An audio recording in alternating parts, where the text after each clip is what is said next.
Welcome. Good morning. Welcome to the morning kickoff with Unbiased Opinion. I am your host, Tony, affectionately known now as Low Tone Tony. So we're gonna stick with that one. I kind of like that one. I kind of like that. That one kind of jive with me. You heard me? That one kind of jive with me. How y'all doing this morning? Top of the morning to everybody. In the chat. Top of the morning to you. It's 3 p.m. where I'm located here in the UAE. I know it's 7 p.m. Eastern time for you guys. You're probably just getting your day started. Probably just getting ready to drop the kids off at school or getting ready for work. Some of you people that just got off third shift, just getting off work, enjoying the car ride home, or maybe you are at Starbucks in the line to Starbucks or Chick-fil-A, getting your morning started. So, hey, I appreciate you tuning in to the morning kickoff. Like every day, I'll be here Monday through Friday, 7 a.m. Eastern time, bringing you good vibes, good conversation, good debates, good energy. That's my goal each and every morning. Um, to provide you guys a jump to get your day started, help you get through your day, maybe even your week. Okay. So we're gonna continue day two of the Ejiro Evero. Today is Ejiro Evero in Carolina. Is it fair criticism or lazy blame? The talk has definitely been about both for Evero since he's been here. So we're gonna dive into that today, and I'm gonna put a link in the chat for anybody that wants to hop on the panel and join the conversation. Before we get started though, go ahead and hit that like button, subscribe, turn that post notification bell. When you do, select all so that way you'll be made aware each and every each and every morning that I do go live. So you won't miss a thing. And subscribe to the channel again, share this with your family and friends. We always building real football conversation over here, so there's no fake hot takes, no media spin, just facts, football and football context. That's just like, just the way I like it. And like I always say, we're going to shake a little honey from the tree. All right. Unbiased Opinion Sports Talk is also part of the Carolina Armchair GM Network. So check the links in the comments for exclusive content and ways to support the channel. I do have that pinned in the chat that will take you to the PayPal. So whatever your heart desires. If you love the content, enjoying the conversation and debates and the vibe, hey, we I would greatly appreciate if you donate a gift some sort to the channel. That would greatly be appreciated. All right, go through some of the let me post this link in the chat for anybody that wants to come aboard and be a part of the conversation for today. And also don't forget armchair GM CJ. If you haven't subscribed to his channel, subscribe to his channel as well. I stream every morning to his channel and my channel. So no matter which platform that you're watching the morning kickoff on, it will be streamed to both channels. So support, super chat, PayPal, Cash App, it's all good. I don't have Cash App here in the UAE, but CJ, by him being in the States, has Cash App. So either or, we definitely appreciate your support. Let me go through the comments real quick. Poppin', what's good? Salute to you, my guy. Appreciate you tuning in, my brother. Frankie 23 said good morning. Good morning, Frankie. Good morning. I see you have a like a Navy destroyer ship as your profile pic. Were you in the Navy, Frankie? Just curious. Just curious. Let's see. Cole Rory 9063 say good morning, another day. Good morning, Cole. Yes, another day above dirt is always a blessing. Always a blessing. Appreciate you being here. Let's see. Frankie 23 said keep pounding, my guy. Definitely keep pounding. D Cash said Tony. What's up, D Cash? Hey, appreciate you, man. Appreciate you for chiming in this morning to the morning kickoff. All right. Frankie said, yeah, was in the Navy. I figured. Okay. All right. Salute to you, my veteran. Salute to you. All right. So yeah, the link is in the chat for anybody that wants to hop aboard and hop on the panel. That's what I meant to say. I didn't mean to say hop aboard. That sounds crazy.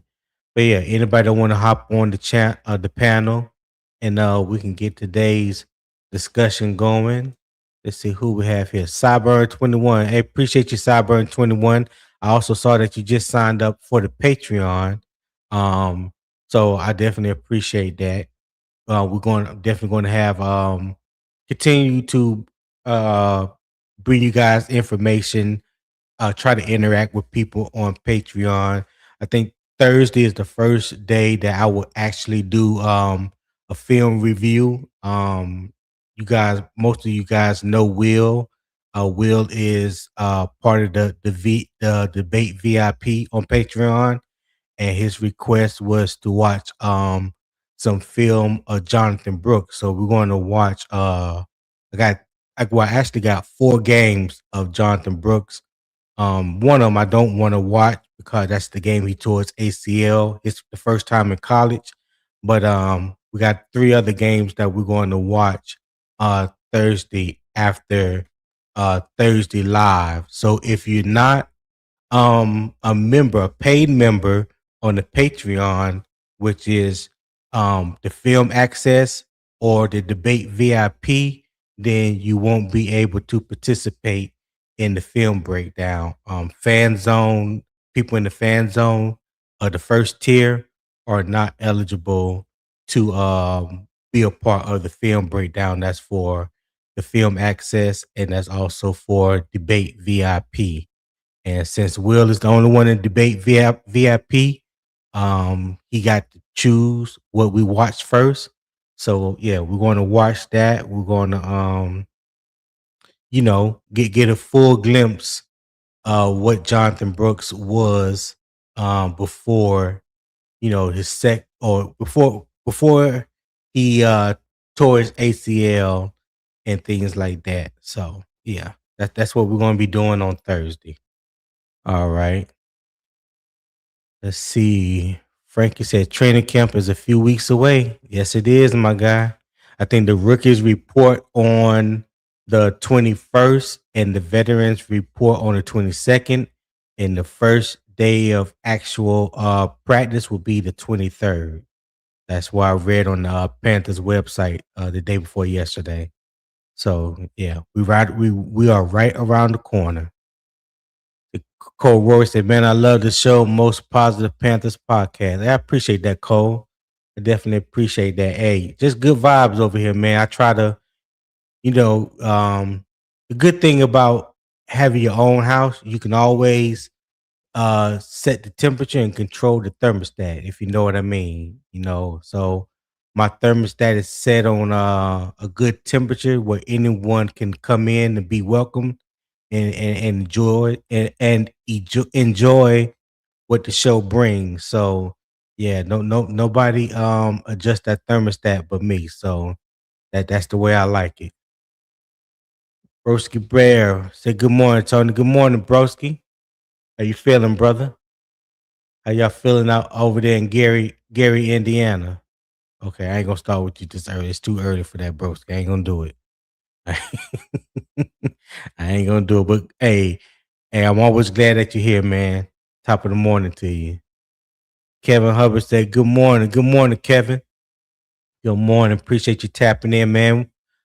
I've seen you the past few days, so you know I'm not gonna say welcome to Morning Kickoff because you've been here before. It's not like it's new to you, so I appreciate you tapping in though. Top of the morning to you as well. Frankie said July 22nd. Yeah. The rookies report July 21st. The veterans report the 22nd, and the first day of practice will be the 23rd. Okay. Frankie said, I miss driving 45 minutes away going to Wofford College for training camp. And I experienced that one time back in 2023. Me and my cousin, me and CJ, we went to training camp. I flew in and I think I stayed about 2 weeks, and that was my first time going down to Wofford. Really enjoyed the atmosphere that they have that they had for us down there. So I'm going to miss it. Not I've only been once. So you guys that are, you know, that have gone multiple times, or it's a every summer type thing for you, a trip to Spartanburg.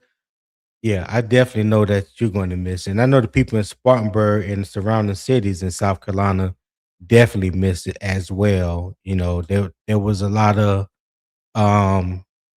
negative comments geared towards the Teppers and the Panther organization for making that decision. I can understand it, but it's not one that I particularly agreed with. Even though it does save gas and time for the ones that live in Charlotte, it definitely makes it easier for people in Charlotte and the surrounding areas of Charlotte. So, but when you try to incorporate the two Carolinas, then you take away that something in my opinion that was the most meaningful thing to them, that they can have a part of the organization.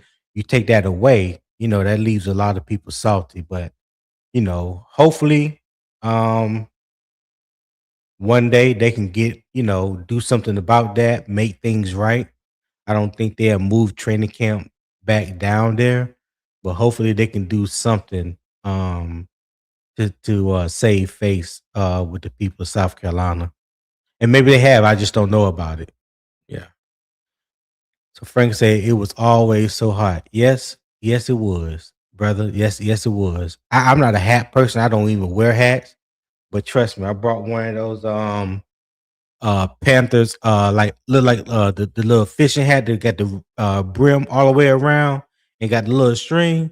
Oh yeah. Yeah, I caught me one of those real quick because the sun was baking a brother through the scalp. Yes, sir. Yes, sir. Frankie said, been with the Panthers since 1995. So have I, my guy.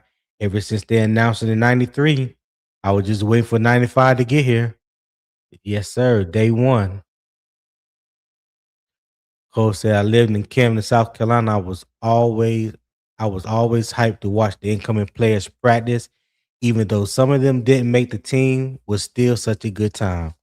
Yeah, that's a fact. It was definitely had a good time, good vibes, meeting people. This was before or right when me and CJ just started doing podcasting, when we had two fans in the stands. Um, definitely met a lot of people at that training camp and had a good time, man. Had a good time. Had a good time traveling down there each and every morning. Was never stuck in traffic, so I don't have no bad experience about Spartanburg, about Walford, except the heat. That's the only thing. Yeah. All right. All right. So let's get into it. So my opening was yesterday. We looked at Evero's Denver ceiling. We looked at exactly what the defense looked like in Denver, and that was his first year as a defensive coordinator, right? So today we deal with the Carolina reality. We're gonna look at the 3 years that Evero has been the defensive coordinator here. So we're gonna look at the stats. We're gonna compare them. We're gonna see some ups and downs. We're gonna look at some growth areas that we feel like we need to get a little bit better at. I know we had a big jump from 24 to 25, but you're always searching to get just a little bit better, in my opinion. So I don't think nobody, even including the defense, was content with being middle of the pack. I don't believe that's the goal that they look to achieve each and every year. So we're gonna dive into that. Let's see. Let's see. So yeah, Panther fans, we know this conversation is it's not a simple one to have. It's not a simple one that's been had when we talk about Evero in the defense. In 23, Carolina defense had real numbers. Fourth in total defense, a franchise record mark in passing yards allowed per game. Derek Brown playing at a Pro Bowl level. Okay, but here's the part that makes the debate real. Panther fans do not only remember yardage, they remember points. They remember missed stops. They remember the offense needing help. They remember games where the defense needed one more play. Or they also remember games where they just needed the offense to do their part, right? So today is not about giving Evero a free pass. It's not about blaming him just because fans are frustrated. So the real question is: are Panther fans blaming Evero for roster limitations, or are roster limitations being used to to protect Evero from fair criticism? All right. So just waiting for somebody to hit the link, and then we can really like get into the show. All right. So I'm gonna start with the facts. All right. So we already mentioned Evero. We had mentioned that the defense finished fourth in total defense in 2023, allowing 293.9 yards per game. So we'll just say 294 just to round it up. Carolina also allowed 172 passing yards per game. Again, I rounded the number up. It was 171.5. Which Panthers, .com says set a franchise record and ranked third fewest in the NFL that year. Derek Brown also made his first Pro Bowl and set an NFL record for tackles by a defensive lineman in a season with 103. Okay. So put it in context for you. Those numbers matter, but the football question is not just whether the defense ranked high in yards. The question is whether the defense consistently changed games. Did it create short fields? Did it close drives? Did it hold up when the offense needed help? Did it force enough negative possessions? So that will be the question. When we talk about just 2023, I know a lot of people like to say, yeah, we were ranked fourth overall in total defense, and as far as passing yards, I think we was ranked third. But there's other numbers that kind of misconstrue or give it a misconception about that fourth overall defense. All right, let me bring my boy to the front onto the panel. Tip drill Will Robertson. How you feeling this morning, my guy? Well, Will was on and then he left. Let's see if he come back. I'm pretty sure he'll come. Oh, there you go. Let's see. Tip drill Will, what's going on? Hey, good morning. Good morning. Good morning. Good morning. Good, Sorry about good that. morning. Good morning. Sorry about that. How you feeling today, man? Good, good, good, good, good, good. I, Oh, I was okay. listening to your opening. I was listening to your opening monologue, so I'm caught up. Yeah. So Okay. All right. yeah. Well, cool. Then we'll go right into the debate question. So the question is: was the 2023 Panther defense real proof of Rivero's coaching, or did yardage rankings make the defense look more complete than it was? Yeah, Will. Yeah. Um, The juice is I can't, flowing. I came prepared this morning. I was, You came prepared. I just You got through came shadow prepared. box. Yeah, I just got through shadow boxing and everything. I'm ready. You All know what I'm right. saying? All right. All Um, right. so, Then it would do so, what it is. so I think that it's proof that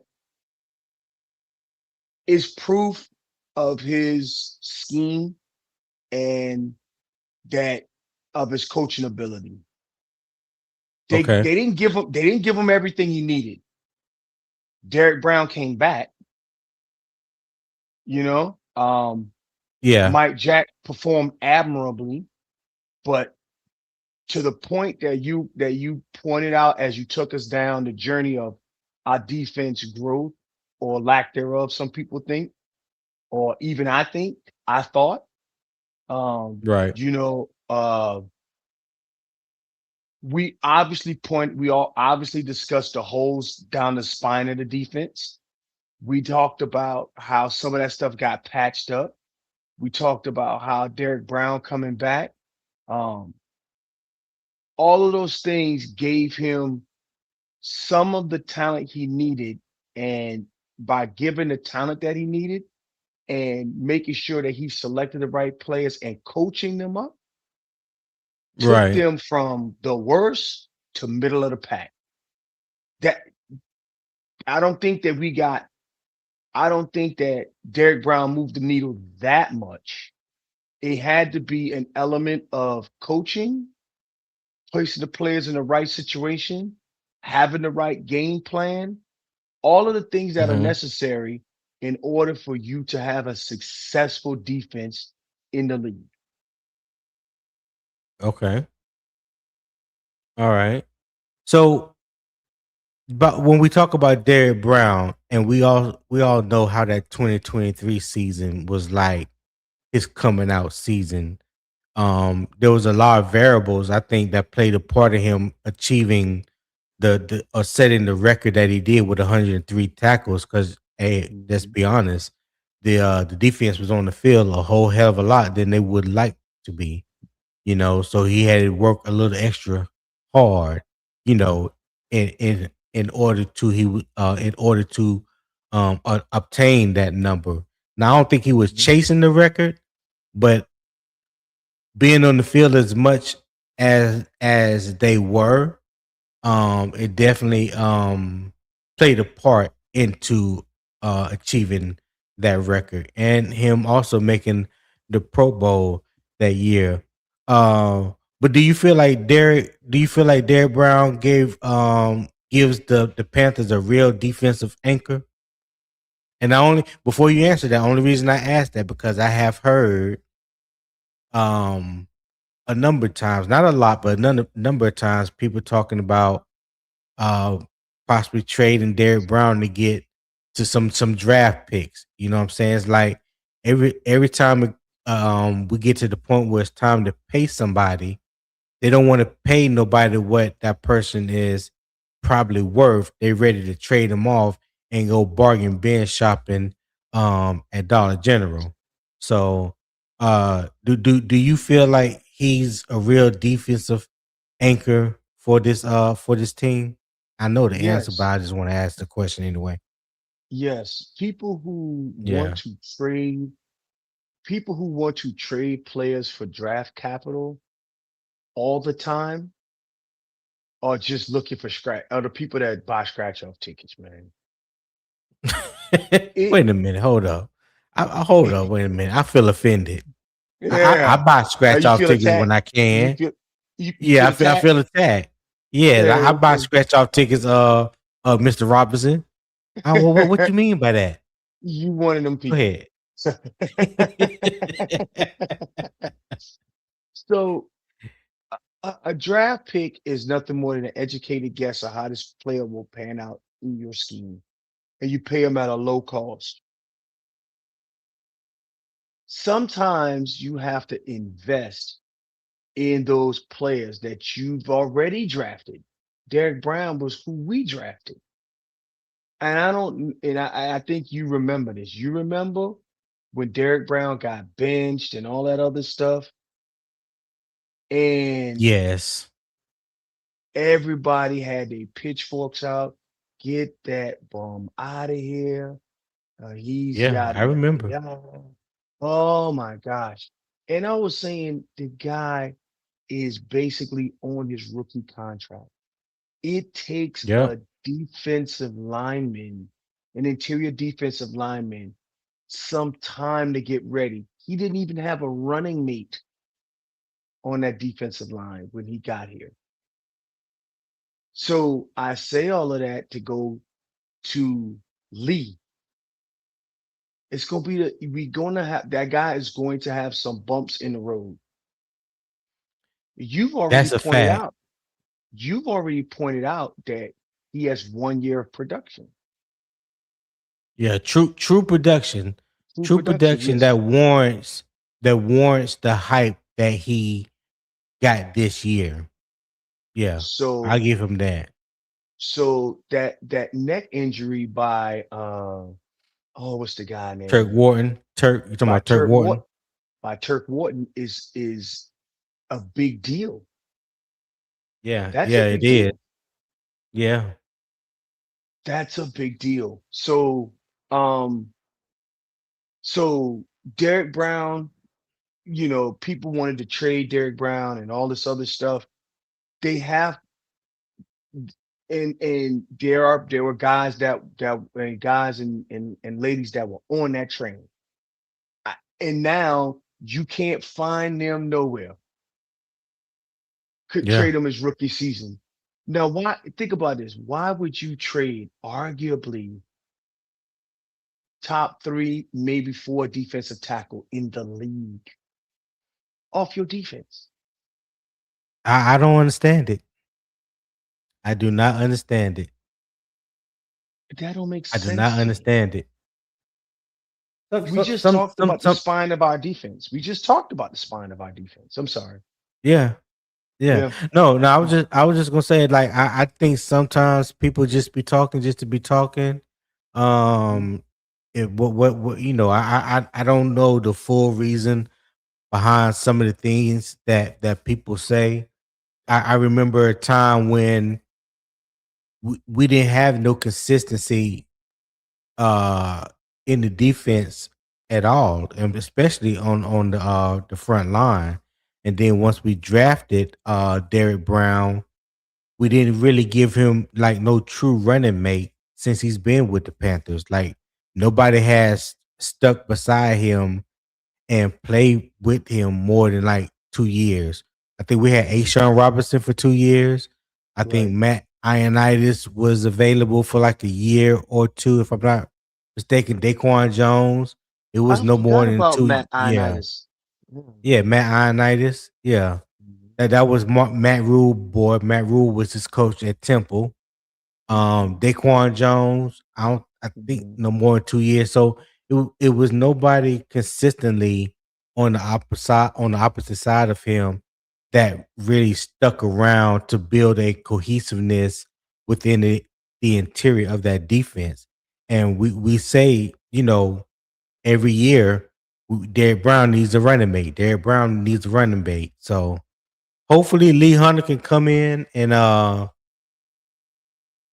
be what everybody believes him to be.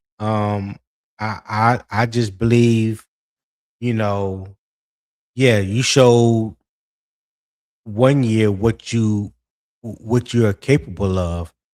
Okay. But for me, I saw the first 2 years at UCF. Not every game, but I watched enough games of him at UCF. I watched in a um I think it wasn't like not bowl game, one of the All-Star games. And I don't know if you follow North Carolina the Tar Heels. Tar Heels had a center by the name of Willie Lampkin. Willie Lampkin was like 5'11", 275 pounds. And it was a one-on-one drills between Willie Lampkin and Lee Hunter. And let me just tell you, it did not bode well for Lee Hunter. Really? And yeah, I'm gonna find that because I believe in backing up what I say. I'm gonna find that clip and we're gonna pull it up. All right. Mhm. So let me see. I think bro. Yeah, let me bring Broski up on the panel. Broski Bear, what's good, my guy? Good morning, gentlemen. Good Good morning. morning. I was gonna How you say, man, feeling? I'm feeling good, man. Just getting my coffee going right now. But Oh yeah, shit. yeah, man, I got some Yeah. Talk to Ejiro me. Evero facts to discuss. And but yeah, Lee Hunter, Okay. I mean, that's what happens when you draft a Big 12 lineman. You know what I mean? You're taking a big risk. When you're not dipping into the Big Ten or the SEC for your trenches, you take a big risk because the competition in the Big 12 in the trenches is not anywhere near what it is in those other Yeah, two it's not. conferences. It's not the same. No, it's Nope. not the same. You absolutely correct on that. You're absolutely correct on that. So let me I don't know if you heard the debate question, but the debate question Yeah. was the 2023 Panthers defense real proof of Rivero's coaching, or did yardage rankings make the defense look more complete than it was? And hold on, before you answer, I do have some stats from 2023, 24, and 25. Yep. All right, so we can get into that right there. Okay, so go ahead, Broski. Go ahead and answer the question, then I'll go over these stats. Well, I mean, I think the defense, improved. The first time it made really, I don't know, it improved a little bit from obviously from last year, from 2024 to 2025. The defense improved. It went into Right, the right. pits in 2024. I mean, that was the worst of the worst almost across the board. Um, but one of, Absolutely. one of the things I wanted to bring up in regards to 2023 is, I mean, Brian Burns and Frankie Louvu were on the team that year, right? That was their last year that they played. Yep. So, Yep. it's pretty tough. To me, Louvu was the leader of that defense, in my opinion, right? I mean, they had Derek Brown, but I think Louvu was like kind of like the leader. Burns, say what you want about him. He was a pass rushing threat. People say he's not the best all around edge or whatever, but I mean he was like the pass rush threat. Um, and obviously he went on to the Giants, and I believe he had a 16 sack season last year. But He did. so that's kind of tough too, because like the entire Evero had to go through like a lot of turnover, I feel, on the defense, right off the bat. So from 2023 to 2024, his defense got gutted pretty much. I mean, other than Horn and That's true. Brown, it's like that's kind of tough when you leave your top, you lose your captain of your defense, and you lose your top pass rusher. After you already had him for 1 year. So it's not like he wasn't starting with them from the beginning. It's like they had him and then he just took him away. So it's like, oh man, he just implemented everything. Now he's got to change it all again because those guys are gone, I feel. But yeah, I mean that's my point. I mean, I think it's the entire regime on the team. It's put up a shut up season for Canales, for Evero, for a lot of the players.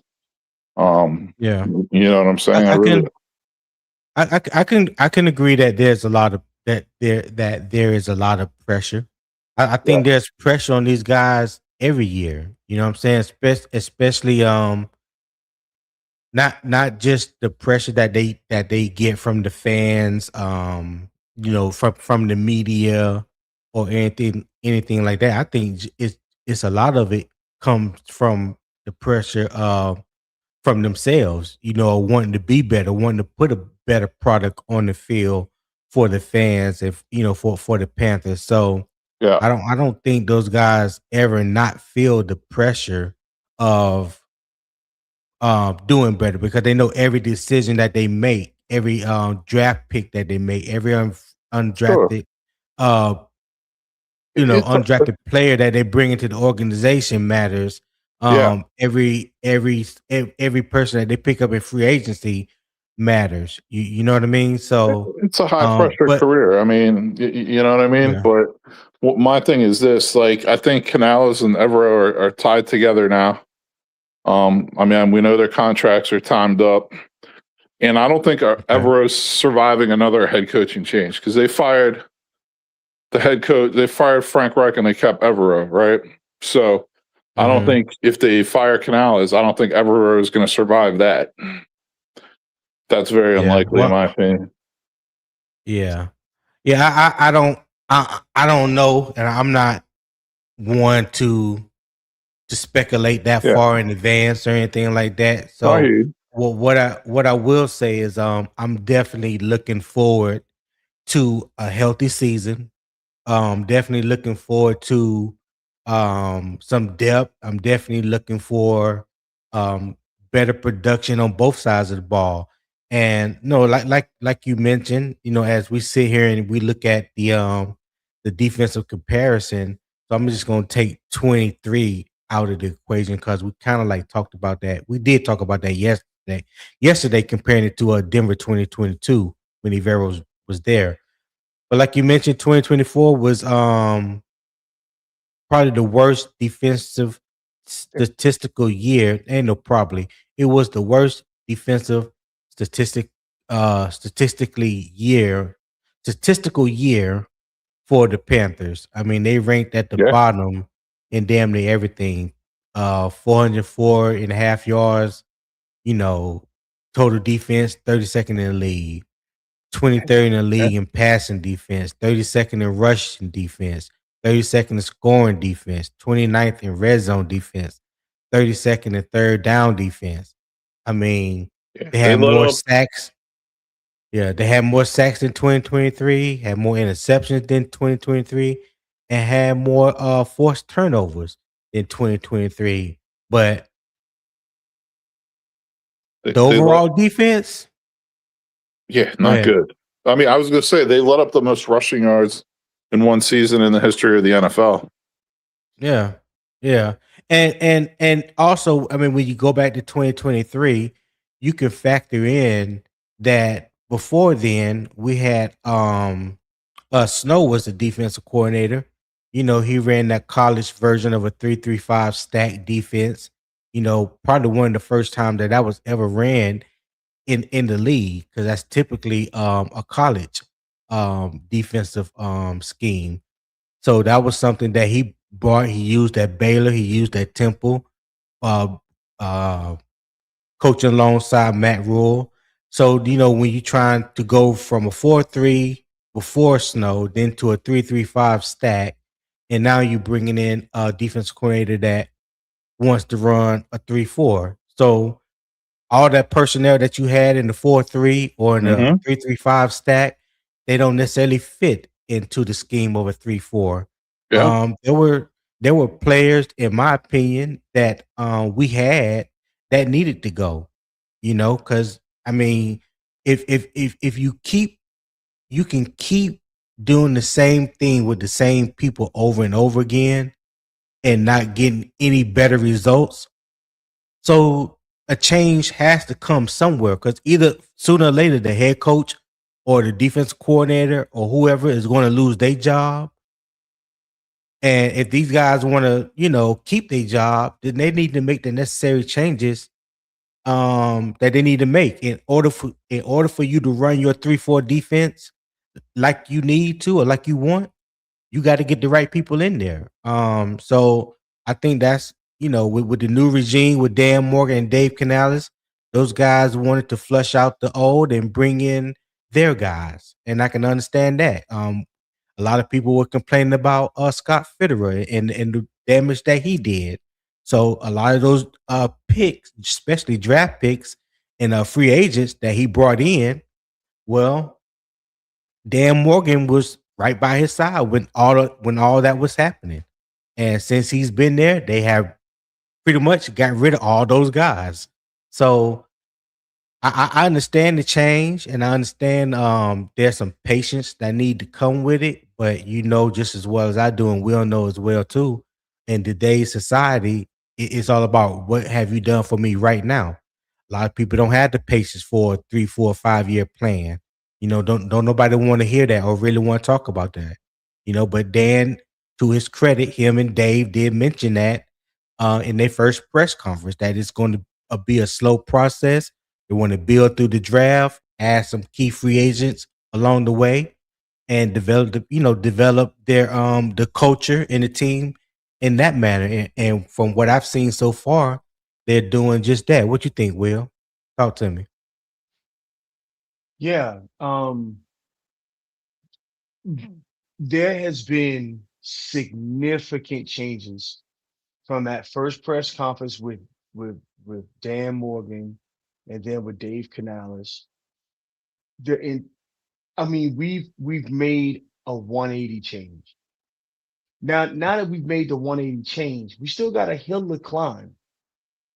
And I get it that there's going to be some people who are just going to be just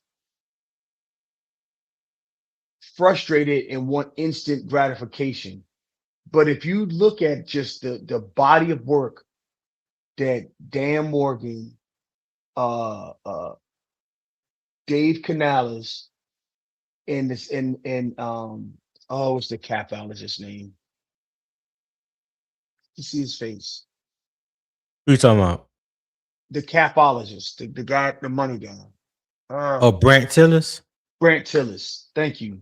Grant Tillis. Yeah. All of the moves that they've made, they flushed out the roster. They've changed the culture of the team because there was little small things that people don't remember, may not remember.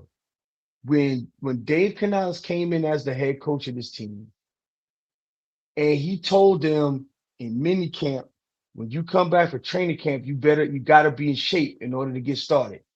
He cut people who wasn't in shape. Get out of here. You're gone. I remember that. Yep. He changed the entire culture of the team. Yeah, there is pressure on the coaching staff to produce, but I think that Dave Canales is hot seat isn't is his seat isn't warm. And I don't think Ejiro Evero's seat isn't warm. Hell, they gave him a contract and nobody even knew about it. We talked about that. Yeah. You know what I mean? Yeah. I mean, I think that the Panthers think that they found their ingredients of executive, executive front office, coaching staff, and now they feel like they're turning the roster in the right direction. And Mm. you have seen positive results. You've seen more games won in year one, more games won in year two, et cetera, et cetera, et cetera. So year three, I really am looking forward to seeing what this looks like. So when you say put up and like Broski, when you said put up and shut up, I think that's every year. You're gonna have to produce every year.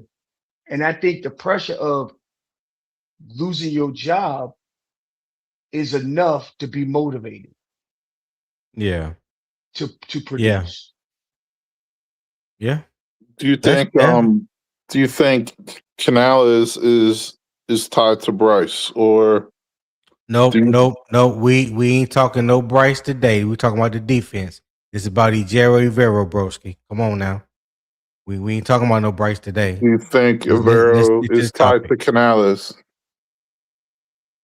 Like, do you think they're kind of like a package deal at this point? You Is asking that me for or me? Will? Either one. I'll go first, Will. No, I don't think they're tied together because the fact that Evero was here before Canales became the head coach, and I believe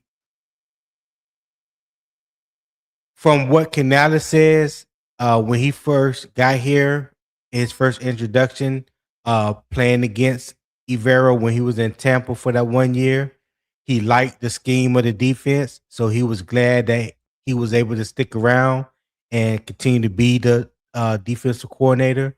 So I don't think they're necessarily tied to the hip. I honestly believe that Canales has more leeway than Evero does. Okay. If that makes sense.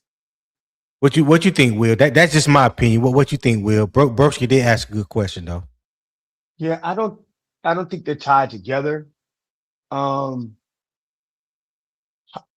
but I think that I know the contracts are in sync together. That Right. makes business sense that their contracts were tied together. So even if they wanted to Right. if they wanted to move away from them, because coaching contracts are guarantees, and you're paying them a certain amount of money.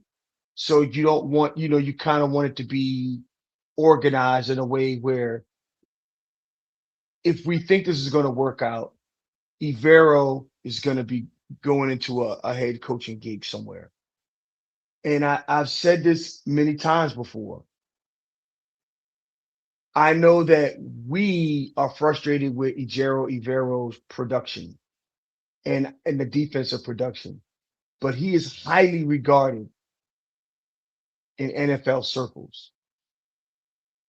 Mm-hmm. When they thought that they was getting rid of Dave Canales, when we were on looking for a head coach, he had to stop people from even talking about Ejiro Evero. I'm talking about Tomorrow, Tepper. Tepper. Tepper's like, look, Tepper. he's going to be the defensive coordinator of the Carolina Panthers. You're not giving him a head coaching job, don't even talk to him. And there was coaching staffs that was like, Ejiro Evero's available. Ejiro Evero's available. As a matter of fact, the Georgia Pigeons wanted him.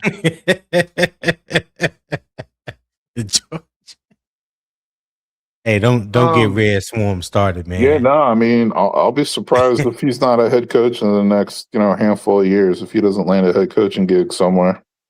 yeah, I think, but Especially if this defense jumped from middle of the pack to top 10, it just may be after the 2026 season. Yeah, yeah, I mean, they could, man. It definitely could. But yeah, I Go ahead, think Will.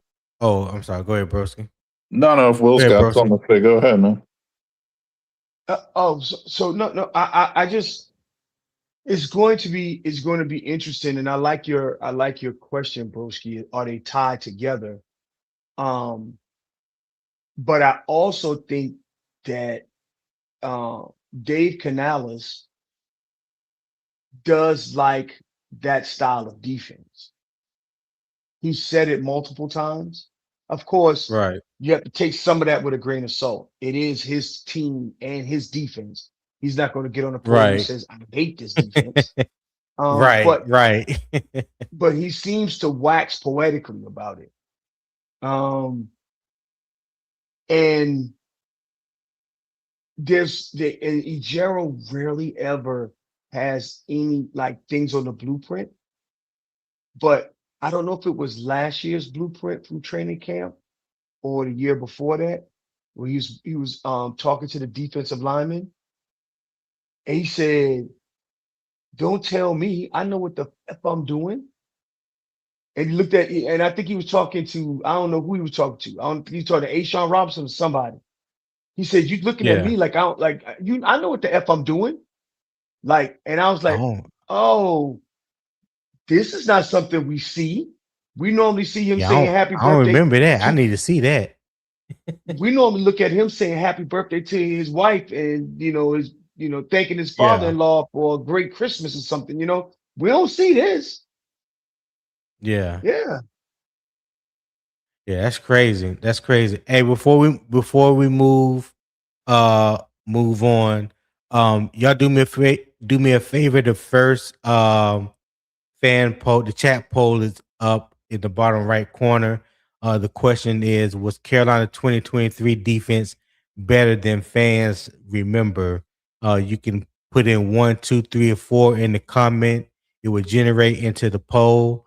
So 1 is yes, numbers prove it. 2, no, points matter more. 3, somewhat, and 4, need more context.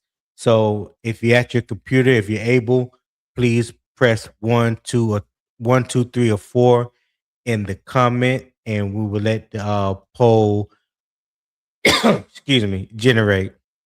Um, what's the next? Here it is. Gerald said, "Are you totally done with Cam Jackson?" We'll get to that. I'm gonna start at Gerald, and we'll come back to that. I want to catch up on some of these comments before we move forward. Frankie said we have the advantage of having 4 preseason games. Yeah, that's true. Definitely having an extra game, definitely gonna see a guys get a lot of work. You're gonna see a lot of these rookies, undrafted free agents, especially in the Hall of Fame game. And then you got 2 joint practices, I believe, with Houston and Jacksonville.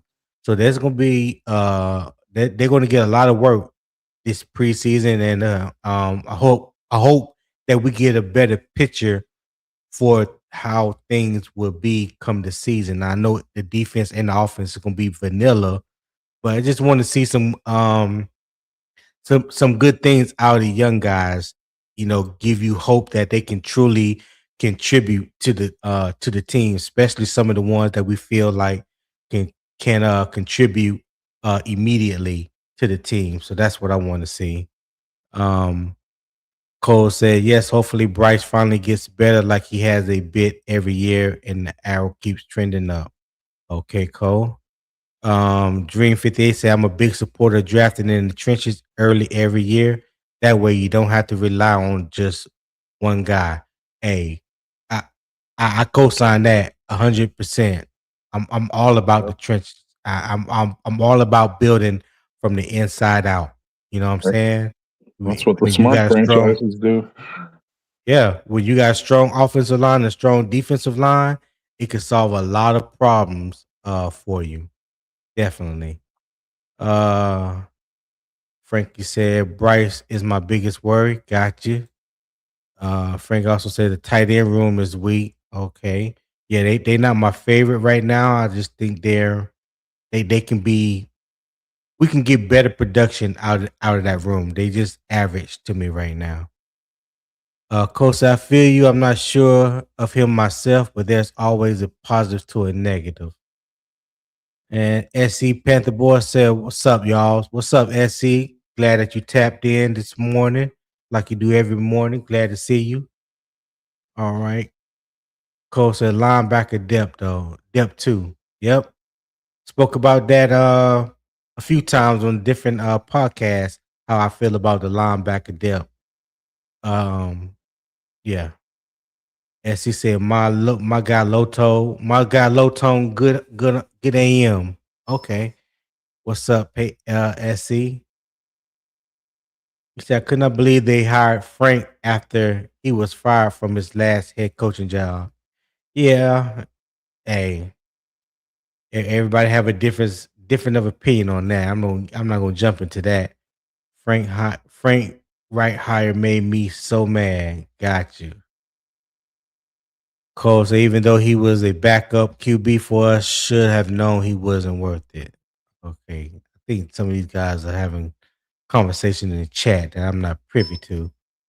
Uh, Frankie said we do have a good head coach. I do. I believe Canales is solid. That's a good question. What? No, I said we're not talking about offense today. I got. I'm not. I was Yeah, about to say, it popped up, but no. We're talking about Dave Canales tomorrow, so we can I definitely was about to bring that up say, tomorrow. I thought he was later on in the week. Yeah, no, he's tomorrow. He's tomorrow. Good morning, Be Wise 804 VA. Say good morning. I agree with both of y'all on that. Hey, appreciate you, Be Wise. Hey, I hope that you subscribe to the channel, turn that post notification bell. When you do, select all so you be made aware whenever I go live, which is each and every morning, Monday through Friday, 7 a.m. Eastern time. Okay. Charlie the Gamer said, good morning, Tony in chat. Good morning, Charlie. Appreciate you tapping in, my guy. Good to see you. And Charlie said, Ejero's criticism is fair and he's doing a fair job proving critics wrong. I think he did that a lot last year when we saw that jump from 24 to 25, but I still don't think it was enough to silence all the critics. Because you still got some that feel like he needs to go. We need to do something different. Um, yeah, that's that's a lot of the conversation that's being had, still being had, even though we had that big jump. Um, as he said, we definitely need to draft linebackers and safety this upcoming draft. Yeah, that's definitely that's a fact. We need to improve that those two areas. Well, definitely linebacker. I think safety is good. I think safety is good, but definitely linebacker. I'll go there. Omar Tillman said, "I find it interesting the team extended him without letting the public know. They knew it wouldn't be received well. That's facts. That's facts." And Charlie said, "Keep building draft capital too. I smell a trade, but I don't know who." Okay. As he said, glad Dave can focus on one job now too. He has been overworked since coming to Carolina, in my opinion, Tone. That's a good way of looking at it. That's a good way of looking at it. So tomorrow we are talking about Dave Canales.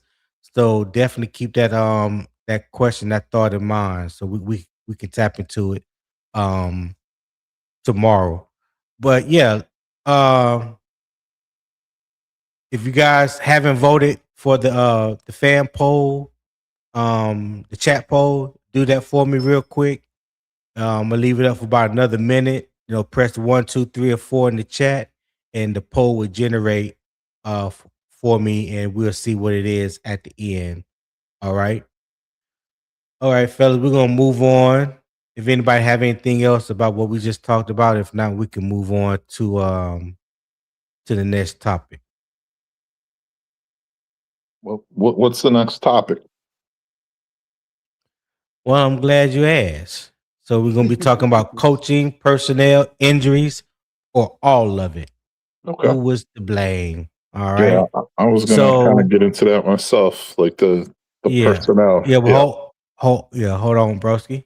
So the facts are Panthers, Panthers.com credits multiple defenders with strong individual production on Evero, including J.C. Horn, Mike Jack, Xavier Woods, Ashawn Robinson, Josie Jewell, Trevin Wallace, Shaw Smith Wade, and Damani Richardson. But the football context says this is where it gets complicated. Individual development matters, but the full unit still has to function. A coordinator can help players improve and still have a defense that lacks pass rush, depth, health, or front seven consistency, right? So the debate question for Broski and Will, and Broski, you can go first this time, is if individual players improved under Evero, but the defense still had major issues, is that a coaching problem, a roster problem, or both? What say you, Broski?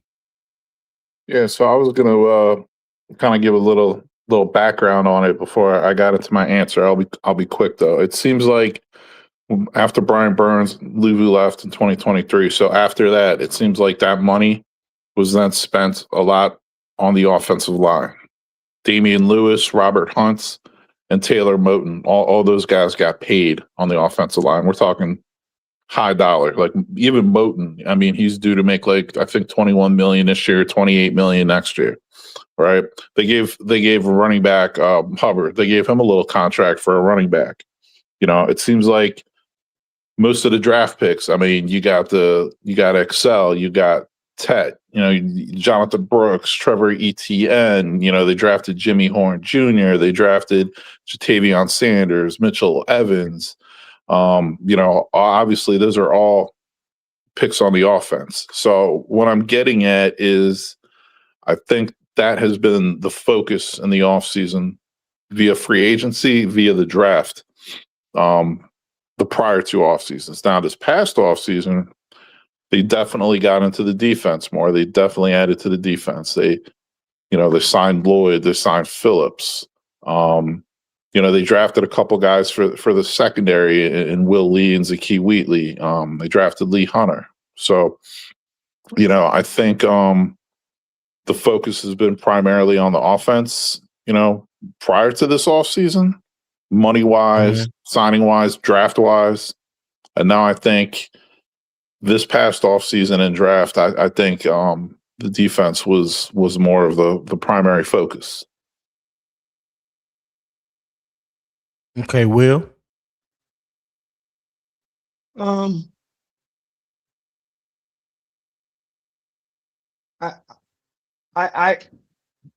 So I agree with Broski primarily.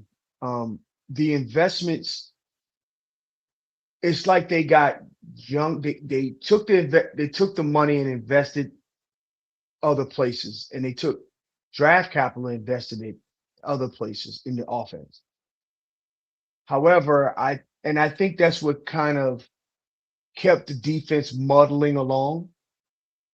Now, my question is, are we talking about the off season this year? Can we add that into part of this conversation? Yeah. Yeah. All that plays from 23 to 25 to the end. Yeah, all that plays. Yes. So this off season, I mean, we went and invested heavily in edge rusher and signal caller for the offense, for the defense. We discussed how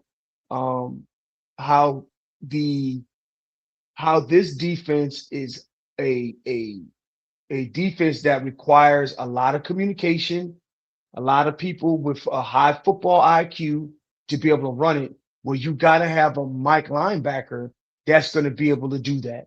So insert Devin Lloyd. And anybody who knows me knows that I am a Devin Lloyd fan. I've been screaming for him since the offseason. I knew that he was going to possibly be a cap casualty. And I was like, Devin Lloyd or bust. So with that being said, the investments are being made now, this offseason, that I think that this defense will make a significant jump, not from last to middle of the pack, but they could definitely go from middle of the pack to right outside the top 10. And if they do that, I believe that everything will be forgotten. That journey that took place because Evero stayed the course. And Dan Morgan was proven right. You remember Dan Morgan after the Falcon game in 2024, and he talked about the defense was really bad, but we did not give Ejiro Evero any of the talent necessary. He said that specifically in their outgoing press conference. Right. So they said that, and to Broski's point, they took Frankie Louvu wasn't cost us a lot of money in the beginning. We wanted to pay him money, but he wanted to go to Washington. They traded away Brian Burns because they wanted to invest in offensive line with Lewis and Hunt and other capabilities in draft capital and that type stuff. So I'm wondering if all will be forgotten at the end state. If they go from middle of the pack to right outside the top 10 to the top 10, I believe that outside of Lee Hunter, we have a top 7 front 7 outside of Lee Hunter. Right now, he's the wild card. So right. Because we haven't seen anything from him yet. That what you're saying? Correct. From an NFL level. Right. That's what I'm saying, the wild card. Not that he can't do it or won't do it. He's an unknown commodity. He's a scratch-off ticket.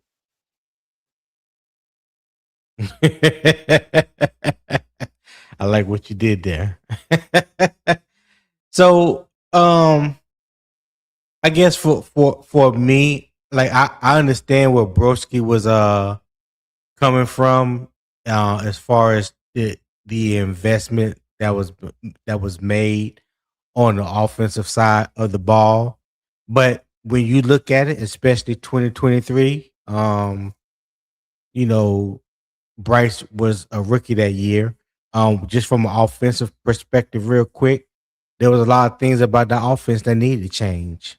And definitely the first thing was the protection for your quarterback. I don't completely agree with him when it came to that, like all the draft picks and free agency was like geared towards, the offense, because let's remember after the 2024 season, when we drafted uh Tech in the first round, but then we went Nick Scorton, then Princely, Umami Yellen, two defensive ends, who I didn't see us taking two defensive ends back to back. I didn't even think either one of those players would be available to us, but luckily they fell to us where they did. I can't remember who else defensively was drafted that year. I had to pull up and look at it, but I can't remember.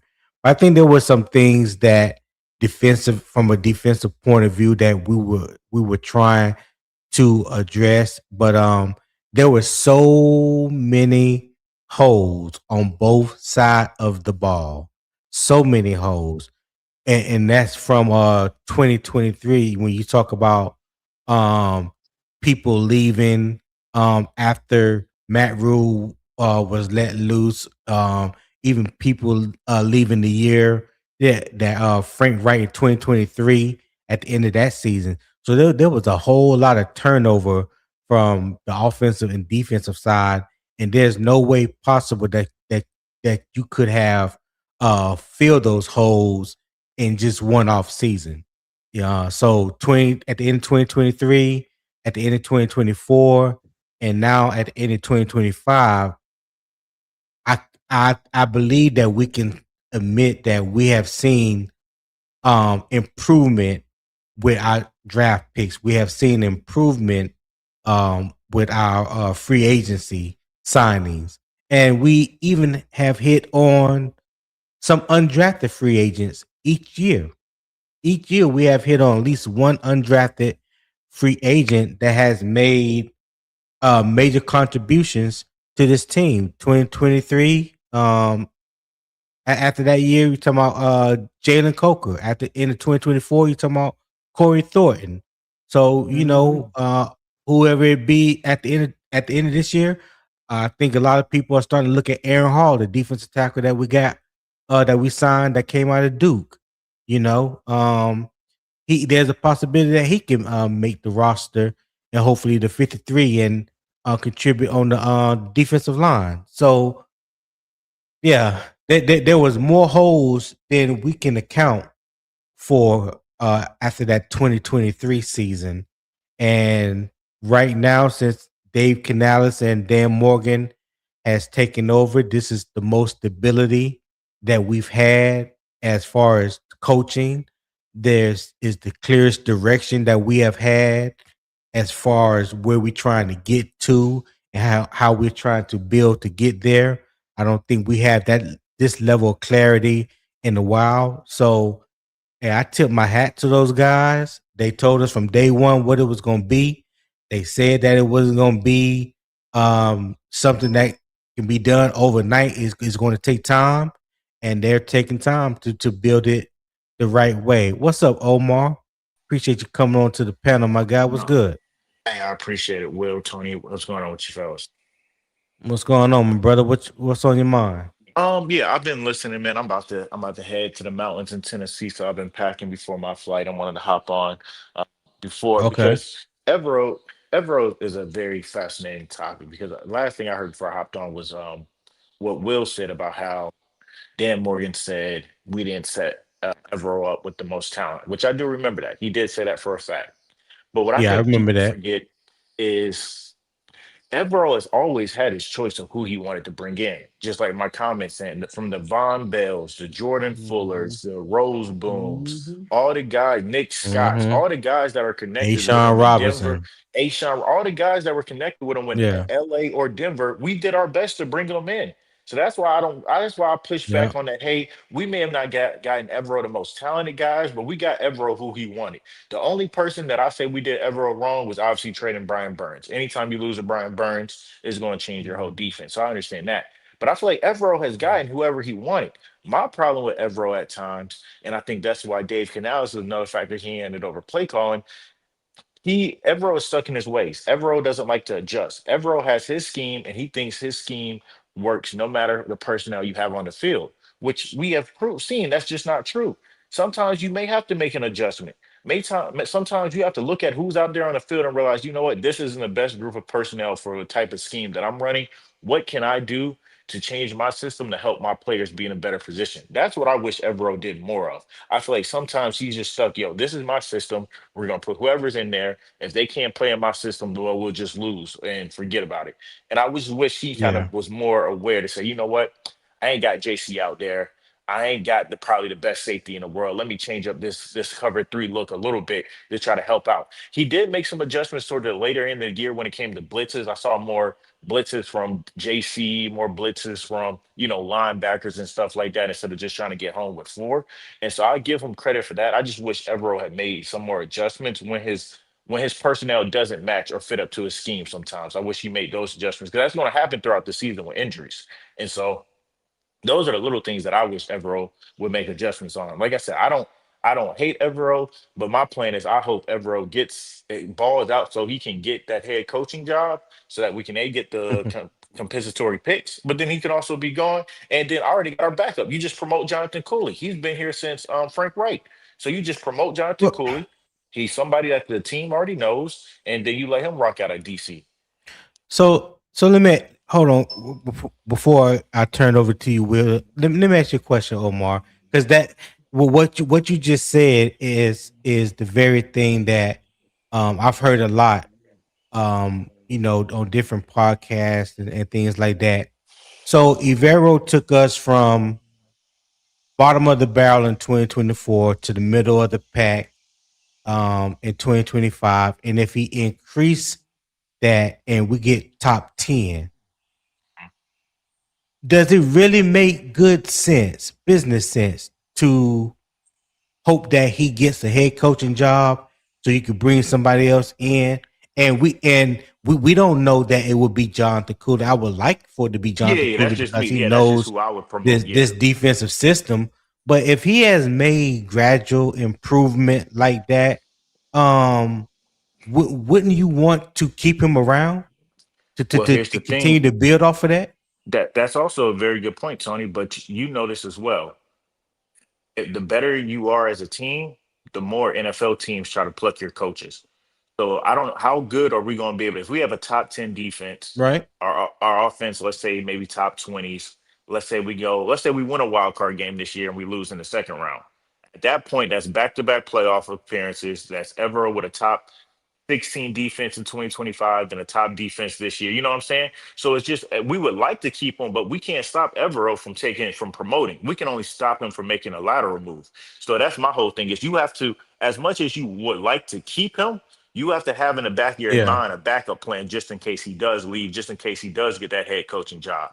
So no, am I saying you go out there and you tell everybody, hey man, Evero's for sale? No, that's why they extended Evero. They obviously like him. But we got to be prepared as well that if we make another playoff push, some team may give Evero that chance. But he's a black head coach, or a black coach, so those are a little bit slimmer. Like imagine if Brad Isaac was the guy. Because I think we may have to start looking at Brad Isaac. If Brad Isaac comes out there and looks decent this year, some team may try to give him a little, hey, bring him in for an interview and Yeah. things of that nature. So I'm not saying get rid of Evero, but it's something that has to be at least thought about in that front office of, hey, if Evero is to get a head coaching job, which he's been interviewing for head coaching job for years, so it's not like it would be a surprise. That's true. Who are you going That's to true. promote from within so that you don't change up Right. too much? That's all I'm Hey, thinking hey, about it. hey, I Omar. got you. I Omar, I got you. got a question. I got a question Yes, for sir. Omar. I know you get ready to catch a flight. Oh no, you good, you good. Okay, so when you said that he brought in who he want, that's true. However, those were people that were available for a reason. So I'll they give you that. They were picked who veterans. who Yeah. they were veterans. They were available for a reason, right? Um, However, this season they when they went into free agency, they went and got Devin Lloyd and Jalen Phillips. It's not connected to Evero at all. they actually Very true. went in and truly invested money in the defense, like they did with the offensive line in the 2024 season. So I get what you're saying. And people say, oh, he brought in who he wanted. They were who he wanted. They fit his scheme, but they weren't the biggest investments. Yeah, not the most talented. Yeah, they weren't the best at their Right, positions like right, Devin Lloyd and Jalen right, Phillips were this free agency. No, right, I completely agree with that. right. But that's what I think, and that's why I say, okay, if you will, like I said, you about to go somewhere, you about to go to war, you need some guys that you know who they are, dependable. You're going to take your dependable guys so that you can at least say, hey, I know what I can get out of Rose Boom. I know what I can get out of Ashawn. I know what Nick Scott brings. It's like a comfort thing.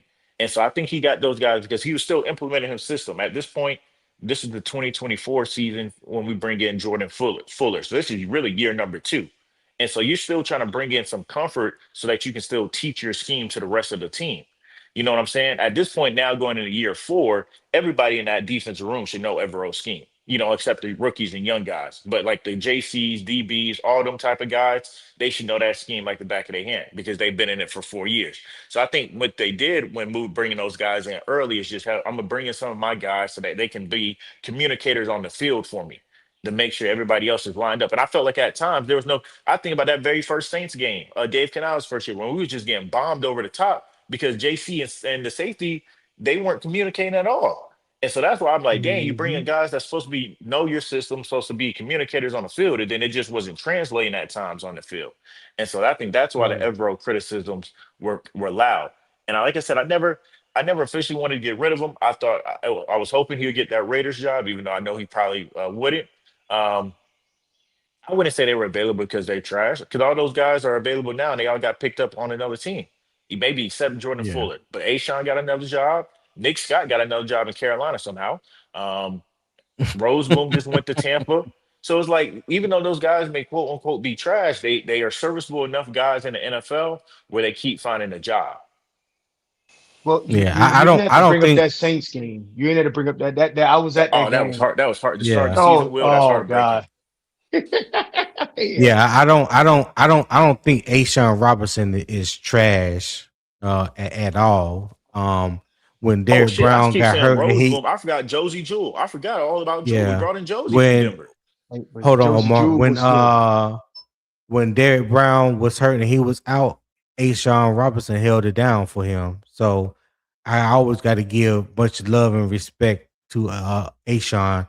I mean, he did what he could, and didn't really have any help on the defensive line that year. But real quick before I ask my next question, because I wanted to get Will thought on. I don't think we tapped into that yet. But hey, if you're enjoying the show, if you're enjoying the conversation, the debate, if you're enjoying the vibe, please show support to the show. I said I wasn't gonna put no goal, no stipulation, nothing like that. But I got a little small goal. Each day I'm just trying to get $25. $25 just to show support for the show. I don't think that's asking much. For you guys. So if you scan that QR code at the top right, it'll take you to the PayPal link. Donate what you can. I would greatly appreciate it. Um, Super chat, things like that. If you're watching on the Carolina Armchair GM CJ channel, he could take super chats and things like that over on that side. If anybody want to do super chats, I'm not there yet, but you could definitely support the channel by doing that. And I think the link is at the bottom as well to the PayPal. So yeah, support the channel if you're enjoying and loving the content. Let me just catch up. So Will, I'm gonna ask you the question, but then I'm gonna read some of these comments first. But because Omar brought up a point about Evero getting another head coaching job and we getting compensatory picks and hopefully we can elevate someone like Cooley to the defensive coordinator position. I want to know how you feel about that. but let me just read some of these chats real quick. Eternal said, "Well, Will just said they was available because they was trash. No need for euphemisms." Okay. Uh, let's see. SC said, "Oh, he's talking to J Hudge. EJ picked all average, almost below average players for his scheme. Rose Boom, Josie, and all those other Jags like Smitty called them third and fourth stringers." Uh, Charlie said Fuller was ass. Yeah, he definitely wasn't good. Not for us, no way. Um, Earl Lockley said, "I'm good, Red." Okay. Charlie the Gamer. Charlie said Rose Boom is a good free agent. He'll keep a starting rotational job. He also said same with Ashawn. And Eternal said I'm talking about Jordan Fuller. Okay. J Hud said Ashawn Robinson did his thing and they haven't replaced him adequately yet. I agree.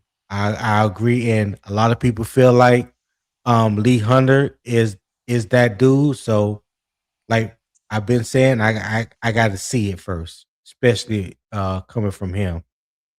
Uh, Eternal also said even trash get recycled in the NFL. Okay, 252 on one this morning. Driver said, "What it do, Tony Will? What it do, driver? Hey, hit the panel, man. If you want to come up and holler at your boy and enjoying the conversation, hit that panel. Let me drop the link again because I know I haven't dropped it in a minute, and it probably has gotten lost in all the comments. So I dropped the link again if anybody wants to hit the panel and let's see." SC say 25 okay, easy go. Why not, sir?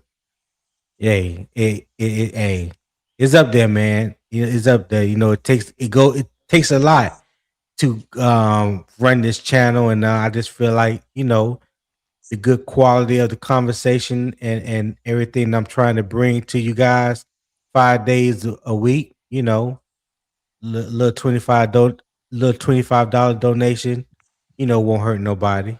All right. So Will, back to you.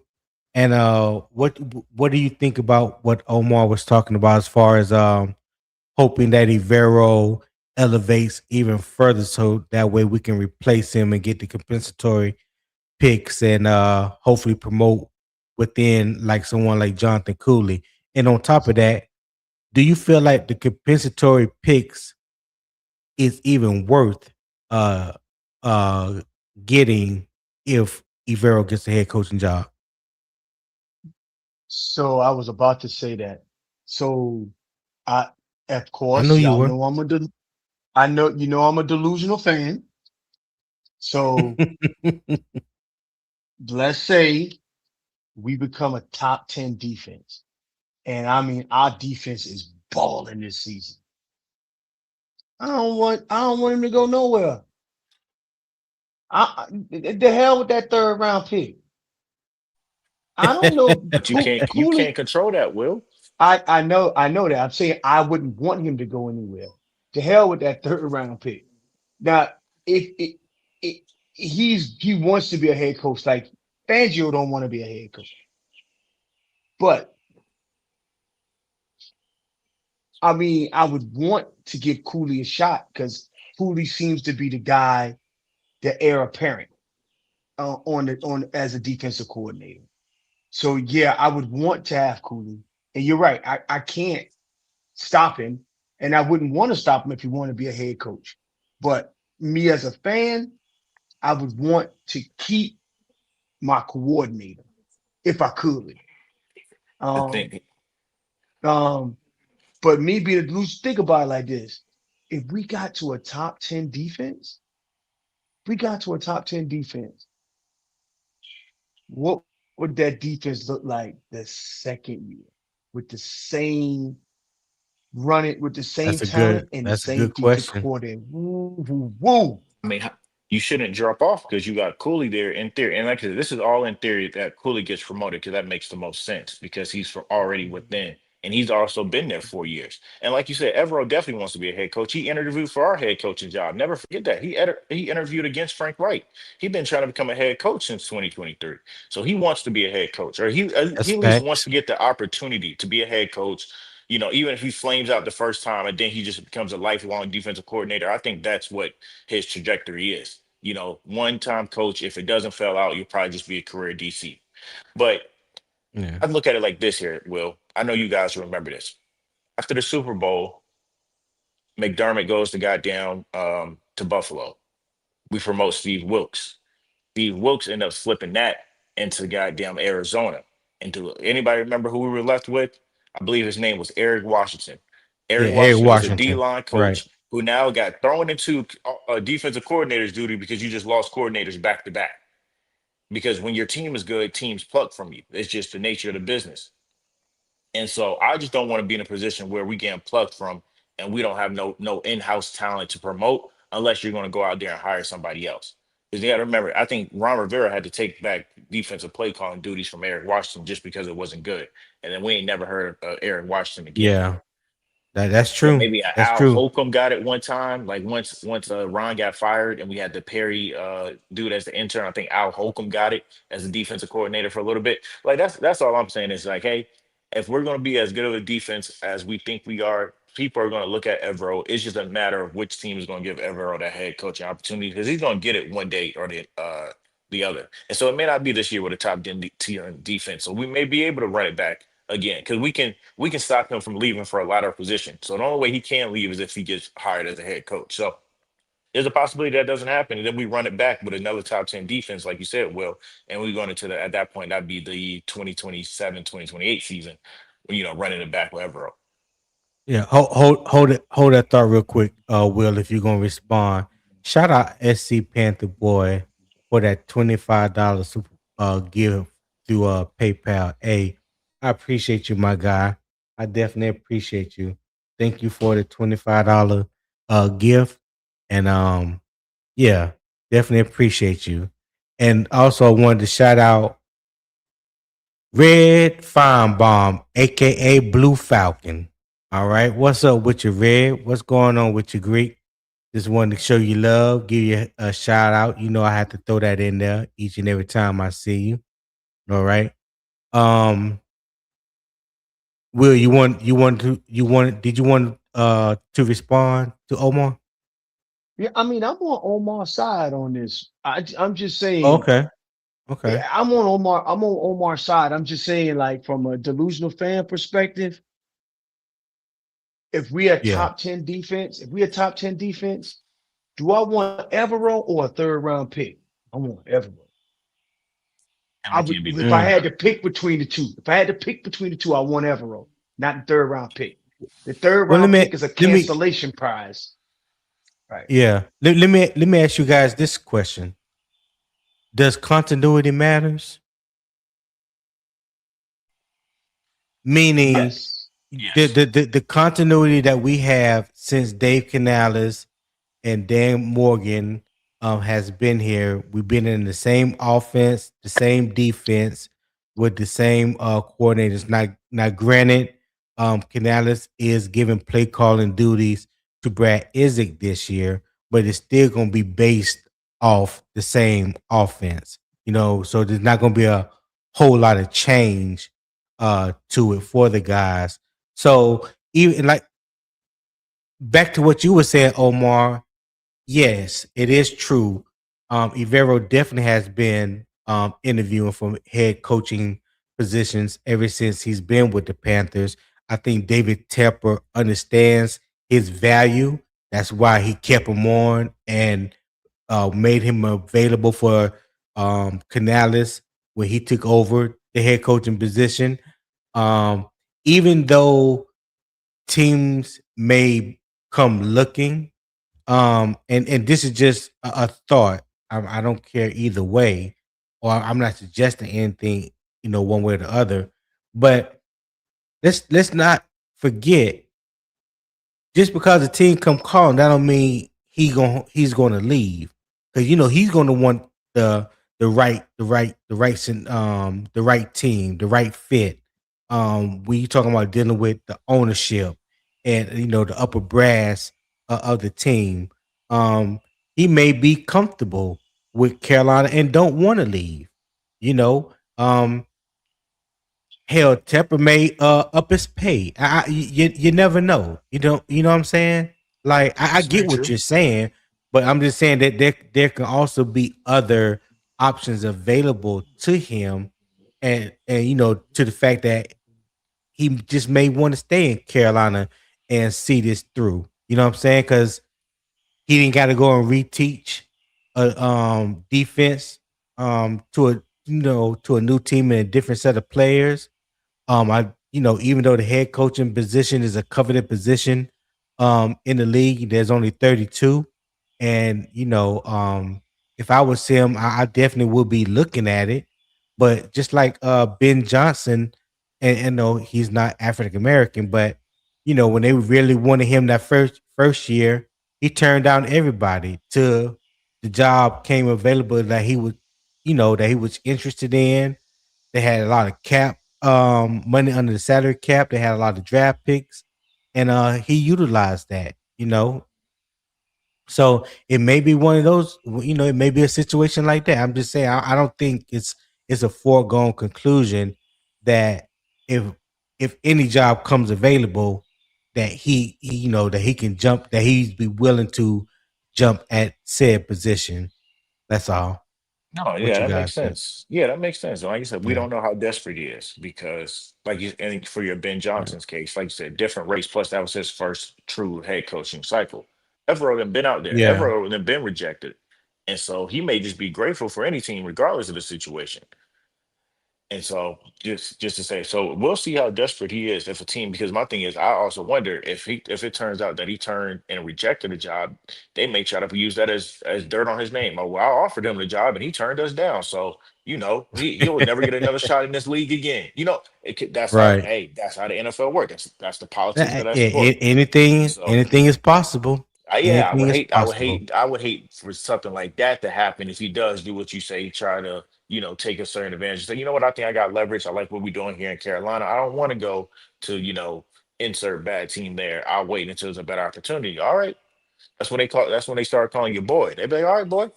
And then he may just never get an opportunity again. And I hope that doesn't happen.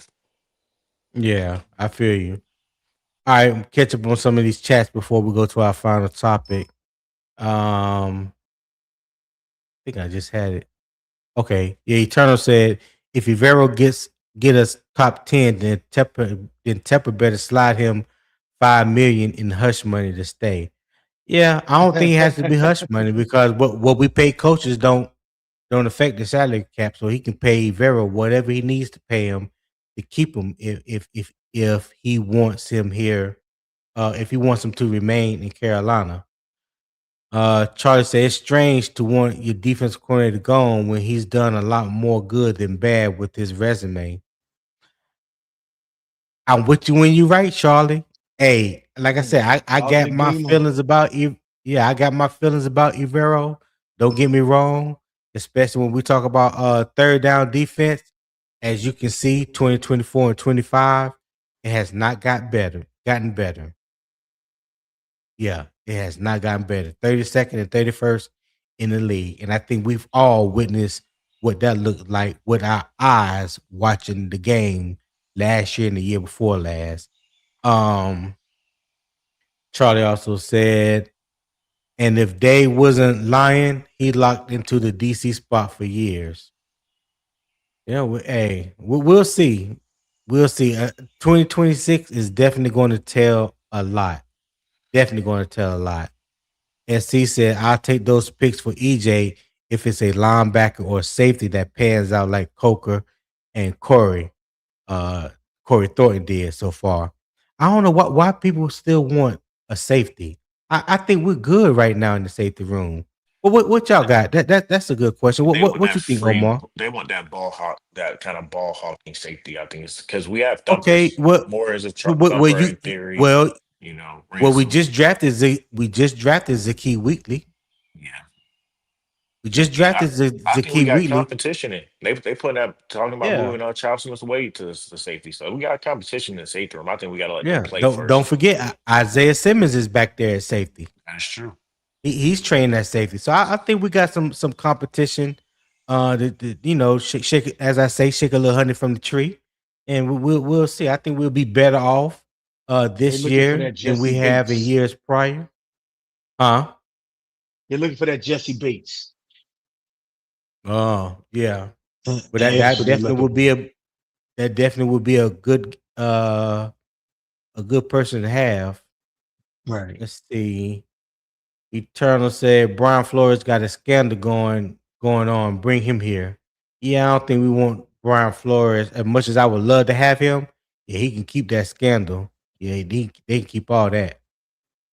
SC said I don't think top 10 defense want to be solely because of EJ alone, so he can definitely go for me.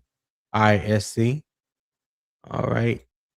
J Hudge 1246 said, why y'all saying ifs and mights? Evero was a finalist for the Raiders job this season. What do you think happens if the defense is top 10? Well, the reality of it, in my opinion, I think he's probably gone, but that don't mean I don't want him to stay.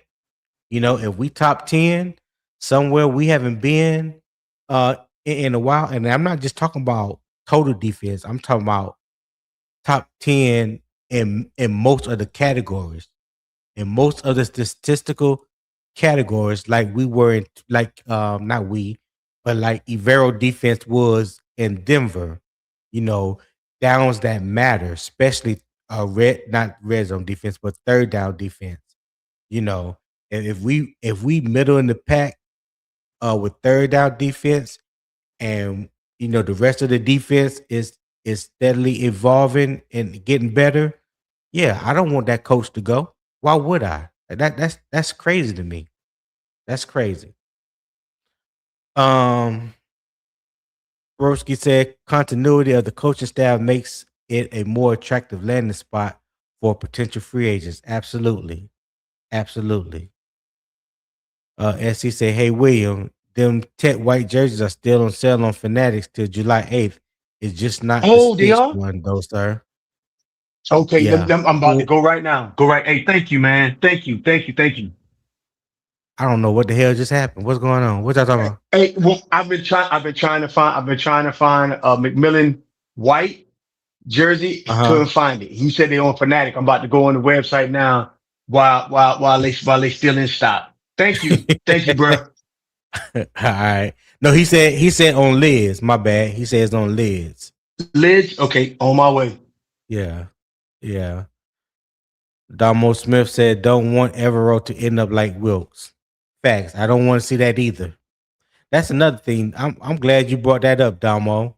I'm glad you brought that up because I think when you talk about African American head coaches or potential head coaches, you have to be very careful, very very careful on what organization that you choose to take over, especially if it's somebody that finished bottom two or bottom three in a league and they don't have a franchise quarterback in waiting, and there's a lot more building to the team than just, bringing in a new defensive scheme, bringing in a new offensive coordinator.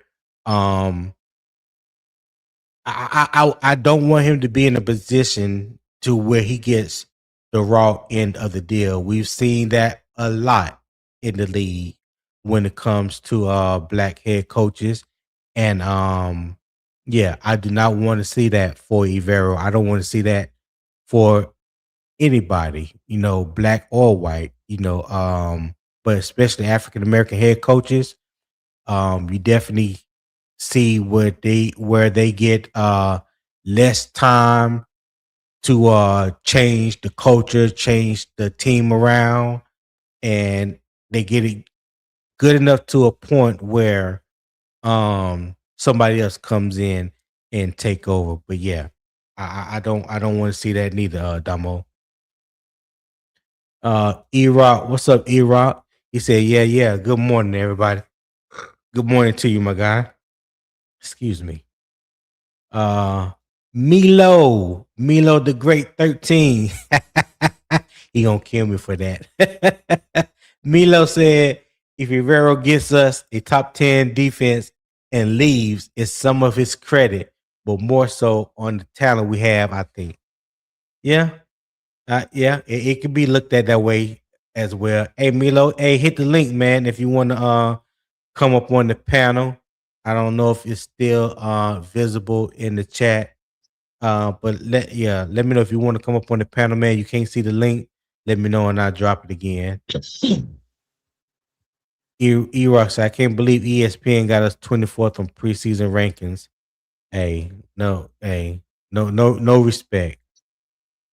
No respect. Rollmaster said, I think we're good all over the defense. Okay, Rollmaster. Hey, appreciate you being here, my guy. Tap in. Hey, if you haven't hit that like button, hit the like button, subscribe, turn on that post notification bell.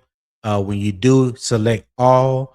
That way you will be alerted each and every morning that I go live. That's Monday through Friday, 7 a.m. Eastern time. Okay. And if you haven't subscribed to Carolina Armchair GM CJ channel, do so. We both would greatly appreciate that as well. I think he's 8 subscribers away from reaching 2,000. So we're trying to get him to that goal as quick as possible. So yeah, definitely hit that subscribe button on both pages. And my page is Unbiased Opinion Sports Talk. And if you haven't, support the show.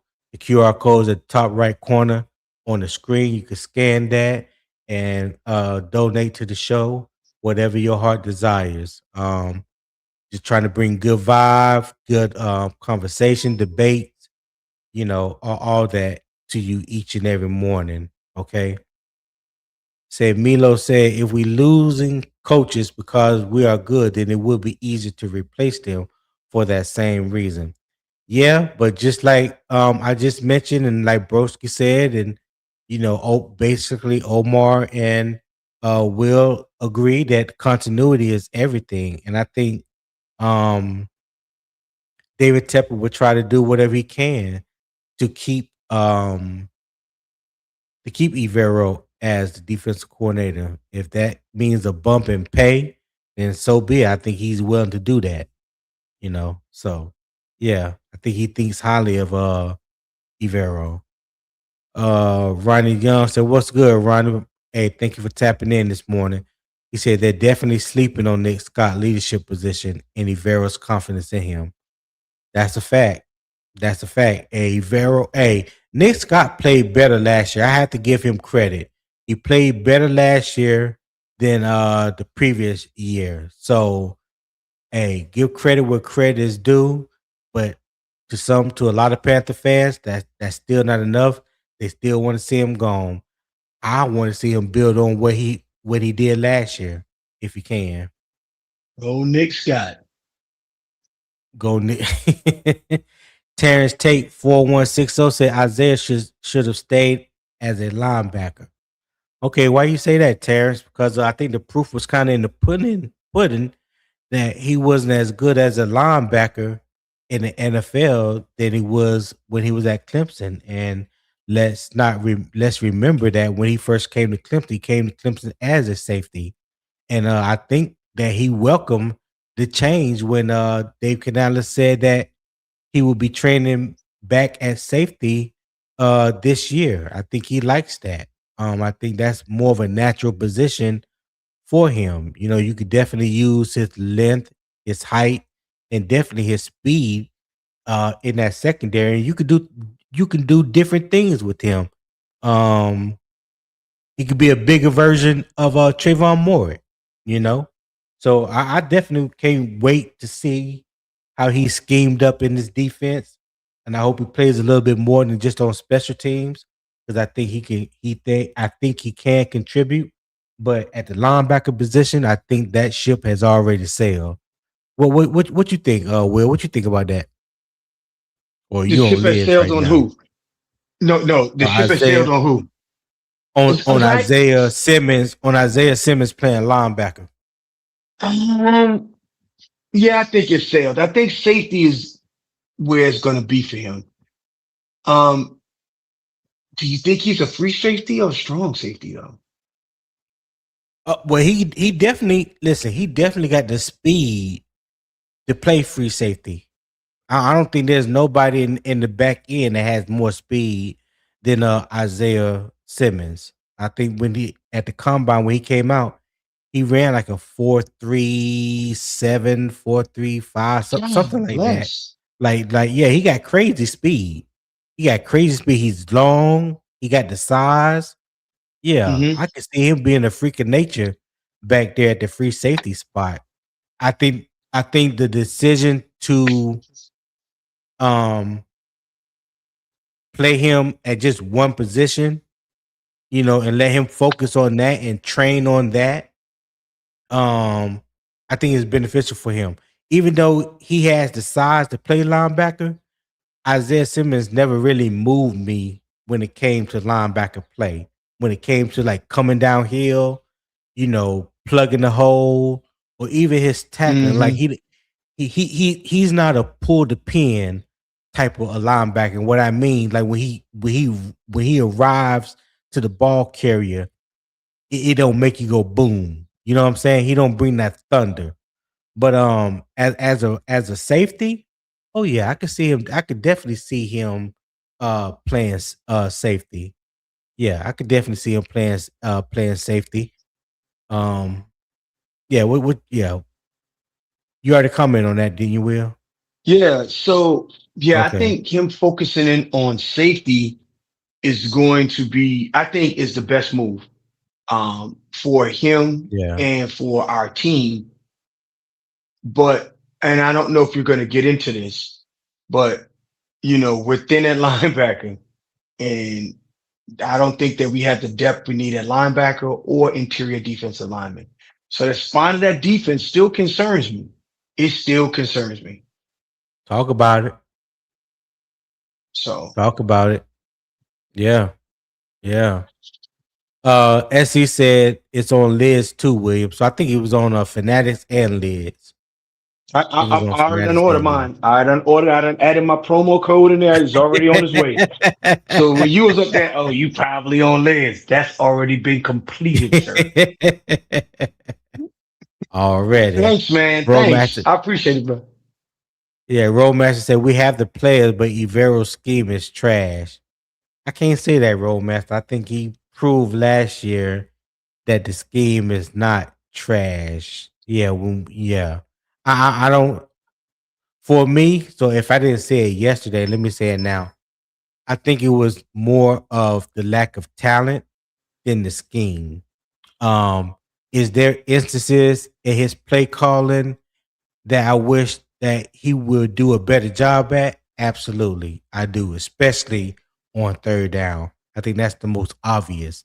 Um, so yeah, I definitely think the talent had to do with the most part of the outcome when we talk about from a defensive scheme standpoint. I'm not gonna solely put it just on the scheme because the scheme was the same in 2024 as it was in 2025, and we saw the big jump that we took, and now I feel like we've added even more better pieces to the defense. So hopefully that will continue to grow. All right. So I'm gonna get into this third topic, Will, and the third topic is Evero's camp proof test. All right. So let's stop talking in circles and put a proof test on the table. So here are the facts. Evero remains Carolina defensive coordinator on the Panthers' current coaching staff, and the team is moving forward toward training camp with the rookies scheduled to report on the 21st and the veterans on the 22nd at the bank. All right. So the football context is this is where the talk has to turn into proof. Carolina needs a defense that can set edges, stop the run, affect the quarterback, communicate in the back end, and win situational downs. That is the difference between a defense that survives and a defense that helps dictate games. So, Will, the debate question is: I ain't gonna say it's debate because we ain't really debating between you and I. So the question is, what is the first thing Evero defense must prove in camp? Is it the pass rush, the run defense, linebacker fits, secondary communication, or red zone toughness? What say you? Pass rush. Then Mhm. the pass rush. They got to prove it. That has been that was some affecting the quarterback was our biggest problem on third down efficiencies. I think, of course there could have been rundowns, but third down efficiencies, getting us off the field. Linebacker fit comes in second for me because I want to be able to see how we're how Devin Lloyd is able to control the front seven and communicate to the back half. He says Yeah. that it was a very similar system. It was a very similar system for him.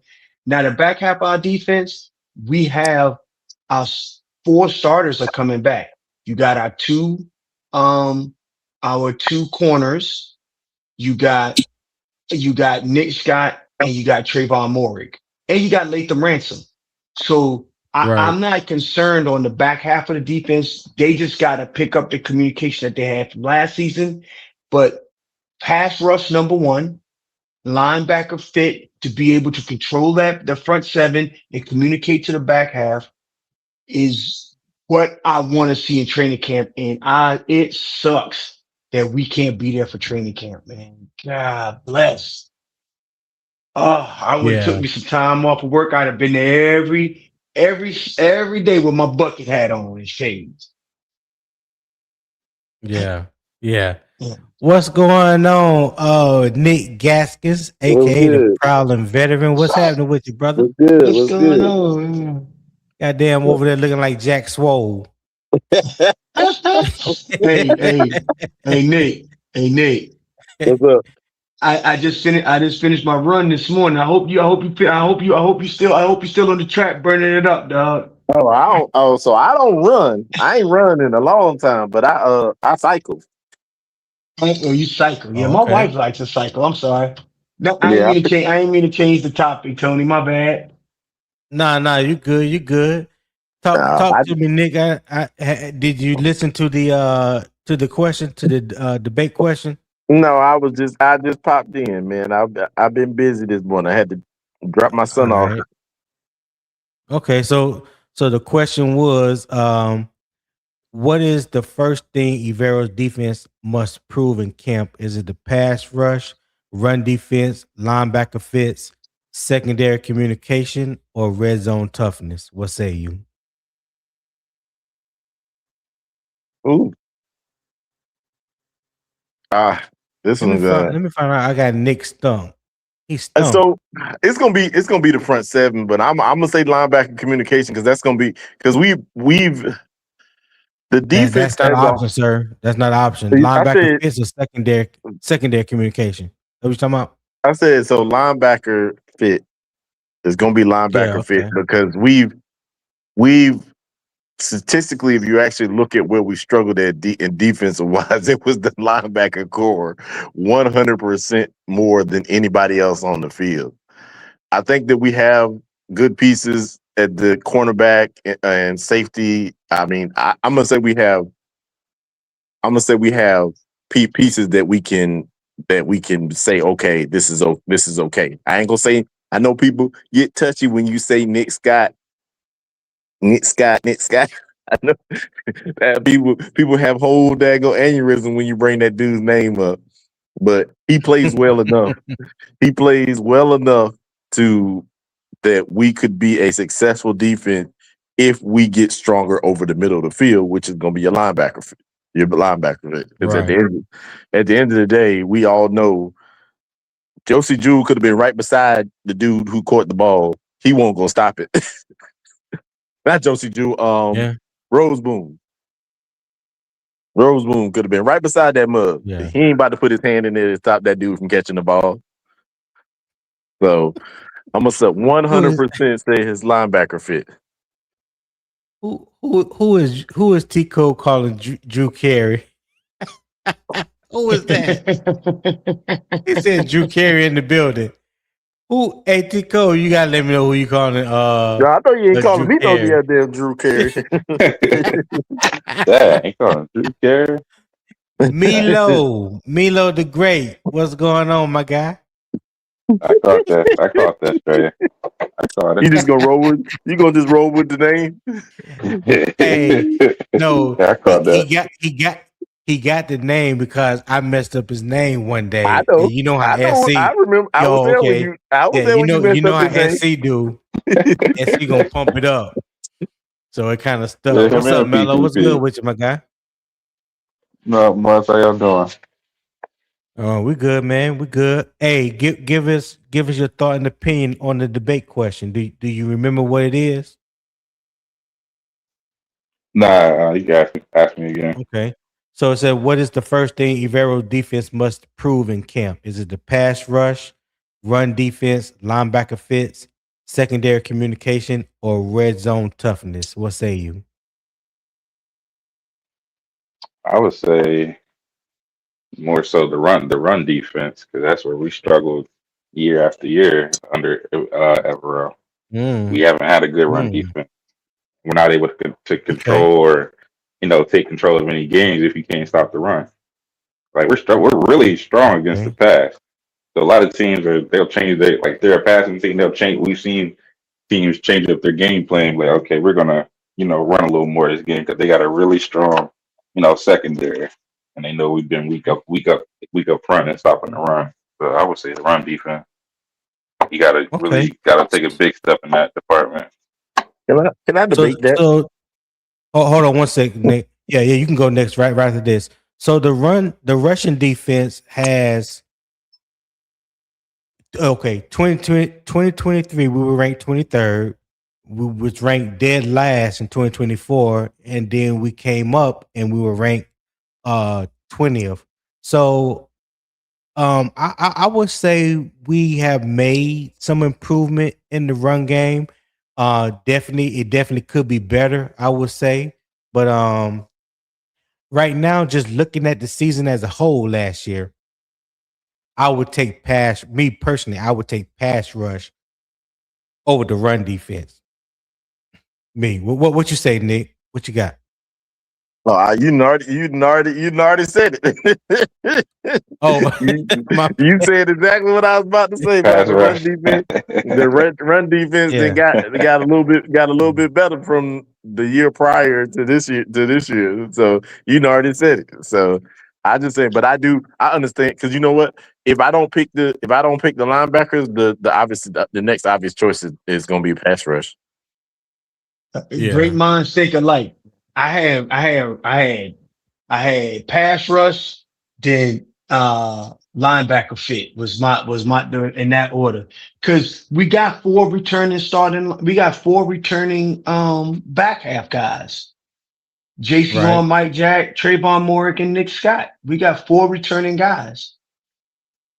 Yeah. So But you We know what? we got the secondary. I'm not worried about the secondary at all, but I want to see him use the secondary more. Like play him a little closer, play a little more man, put more pressure on the wide receivers, and make right. that'll help your pass rush. Honestly, if you play more aggressive with your secondary, I you know bet what I you mean? this. No, actually, I'm gonna say this, Mello. It's the opposite way What's up? around. Your pass rush will allow you to play up. Your pass rush, because if you can get there with 4, that allows you to do other That's the things problem. with We your can't get there cornerback. with 4. But that's the thing about it is what we got to hope for is that we can get there with 4. Well, realistically, I'm gonna say this right now. We just need to be able to get consistent pressure with 4. If you can get a quarterback off his spot, you can also force a quarterback to do something stupid.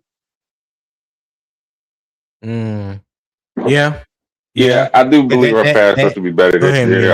Go ahead, Melo. I was just talking about previous this, Hey, previous season and last season. Like if hey you Tony. had you use the secondary a little more aggressive, that might have helped the pass rush.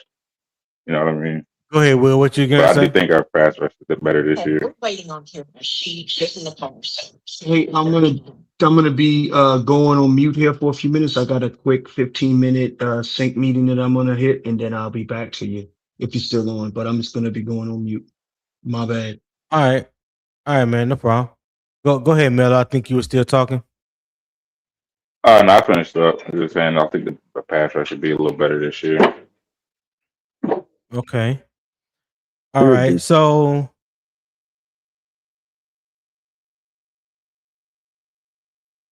do you feel like the run defense has created better down and distance last year? Nick, what you think? I do believe we did because I don't feel like we gave up a lot of. I don't think we conceded to a lot of running backs except for a couple. Like who? I can't remember nobody really running wild What on us y'all got last our year. ass? Cook got our ass. Oh yeah. James Cook, oh, yeah, that was James bad. Cook got us. How can I That forget? was bad. Yeah. James Cook And got the Patriots got us too, didn't they? us. Yep, the Patriots got us too. Yeah. Yeah. You know what? Bijan didn't go I think it was crazy, but he had like 70, 80 yards. The teams In the that first we got half. that we Go ahead, that Nick. the score was lopsided against, those are the teams that actually was able to run the ball on us. You see what I'm saying? You see what I'm saying? You control the run game. Yeah. Those games be different. You make people pass a little more against playing our strength, our pass defense. Yeah, and then game. And if you actually look at the Rams were running pretty effectively against us. The only thing that stopped that is that I think Kyron Williams had a come to Jesus moment when freaking let the refs and tried to take his head off. Yeah, because honestly, the Rams were moving the ball up and down the field on us. And that's just facts.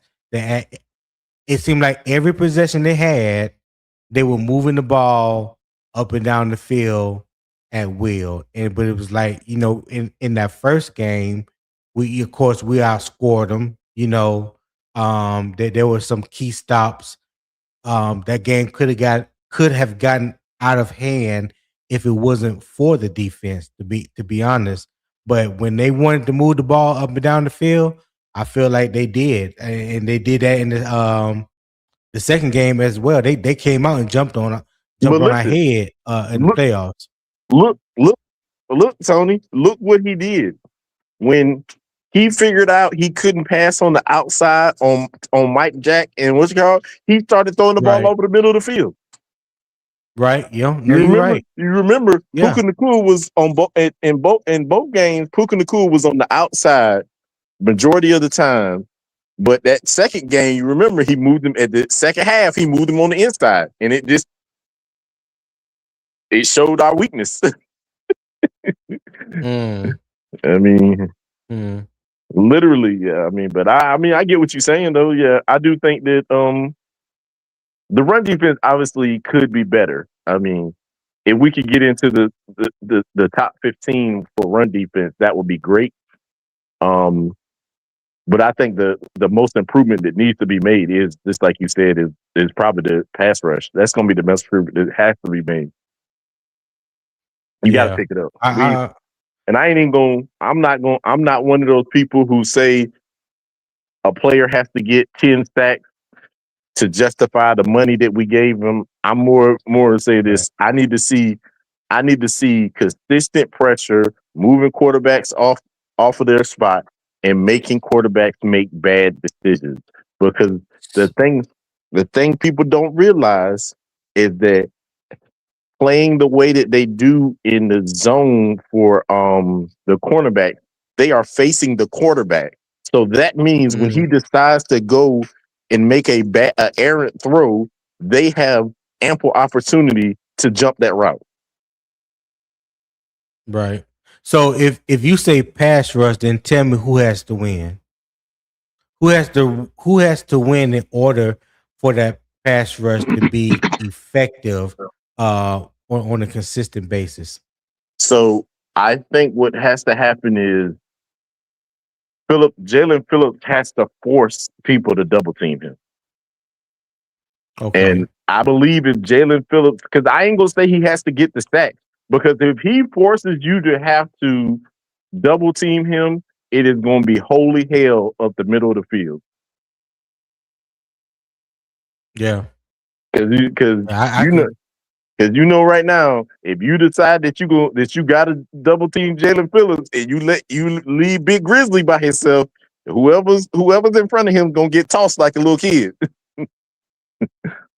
Yeah. So Eternal said QBs can throw 40 yards off their back foot, paying 120 million. We need sack pressure. Don't mean the pass won't be completed. What you say about what Eternal just said? Milo. QBs can throw 40 yards off the back foot. Bang, 120 million. We need sack pressure. Pass won't be completed. He's saying, I'm not sure if I understand. He said we need sack pressure.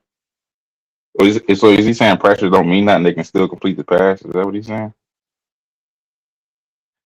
I think that's what he's saying. Hey, let us know in the chat, Eternal, what you're saying right there. But yeah, that's what it sounds like. We QBs can need throw sack 40 pressure. yards. Don't mean the pass. Oh, okay. I see what you're saying. He said we Yeah. need sack, Yeah. definite sacks, and the pressure really can still Well, mean the sacks will get completed. with pressure comes sacks. So Yeah, I mean, you got to get enough pressures to increase the volume of sacks. Yeah. Yeah. If you don't, okay. So I got a question. Well, people don't realize that we were almost dead last. Go ahead. Hold on, Nick. Go ahead, Mello. Go ahead and finish your So thought. like the press, like the NFL pressure stat, is that like the actual definition like of the stat? Like is that like a negative play, like an incomplete pass caused by the defender being like within a certain range of the quarterback? I'm not sure. I think the NFL look at pressures as getting within getting into a certain vicinity of the quarterback, being causing him to maybe move off his spot, hold the ball longer, or things of that nature. Anything that takes him out of rhythm or get close to what could potentially be a sack. Like if you swipe at him and you just barely miss, you didn't get the sack, but you created pressure. Okay, so does it count for completed passes? Like if he gets close and the guy just completes the pass, does that not count as pressure? Yeah, it don't matter whether the pass was completed or not. Did you apply pressure? Oh, okay. Yeah. Go ahead, Nick. So the thing about it, I get what Eternal's saying. Yeah, it's this is I think people get enamored by the sexy stat, i.e. getting the sack. At the end of the day, what Jalen Phillips brings to the table is chasing quarterbacks off their spot. And usually he won't get the sack, but he usually chases quarterbacks into other people. So at the end of the day, he also is known for swiping at quarterbacks' arms when they get ready to unload, and the ball will go straight up in the air. He's known for getting his hands on quarterbacks, but not completing the. If you get your hands on the quarterback and you force a quarterback to say, "Oh, I got to run up the middle," then there's a chance that there's going to be somebody right there that's going to take him down. Right. So right. I understand the getting enamored by getting the sacks. Yes, I would love for him to get the sacks, but where we lacked in pass rush last year is not getting any pressure at all, allowing quarterback to stand back there all day long. Yeah. If you can't stand back there all day long, it's going to speed up your internal clock, which then can cause you to make mistakes. Yeah. And I hear what Roadmaster said. He said in 3-4, we don't really have a front four. I don't agree with that, Eternal. And somebody else said something too. I think it was Eternal said teams still get first downs with pressure. That is true. And I don't think none of us is saying that, Yeah. pressures is the be all, but in order to get a sack, you have to get pressure first. So I've used this analogy once and I'll continue to use it. If the defense is on the field 65 plays, and out of those 65 plays, 30 of those plays were pass plays. You can go back, anybody can go back and check this in NFL history. You will have more pressures than you will have sacks in any football game because the pressure comes before the sack. I've always been of the mindset that yes, sacks are good, but they're not as consistent as pressures. Some games you may get one sack as a team, other games you might get 5, you might get 7, but it's not consistent. You know what I'm saying? You the numbers are up and down all over the place. If I can get continuous, consistent pressure on the quarterback, if he drops back 30 times and half of those pressures are 15, that equates to more sacks than you have. And pressure can not only come from the front four, it can also come from having a hell of a back seven that helps the pressure get homes to create the sacks. If Yeah. your cornerbacks are covering like they should, if the safeties are covering like they should on the back end, that's causing the quarterback to hold the ball longer or throw the ball in the dirt, throw it out of bounds, so they won't take a sack or throw it away, wherever it may be. Pressure causes a lot more problems than just a sack. A sack to me, yes, it's an individual stat and it's something that can't happen, I don't believe, unless the team is involved. But to me, a sack is just a sack. You look at the Seahawks last year, the Seahawks, and I can't remember if it was Tico or somebody brought it to my attention.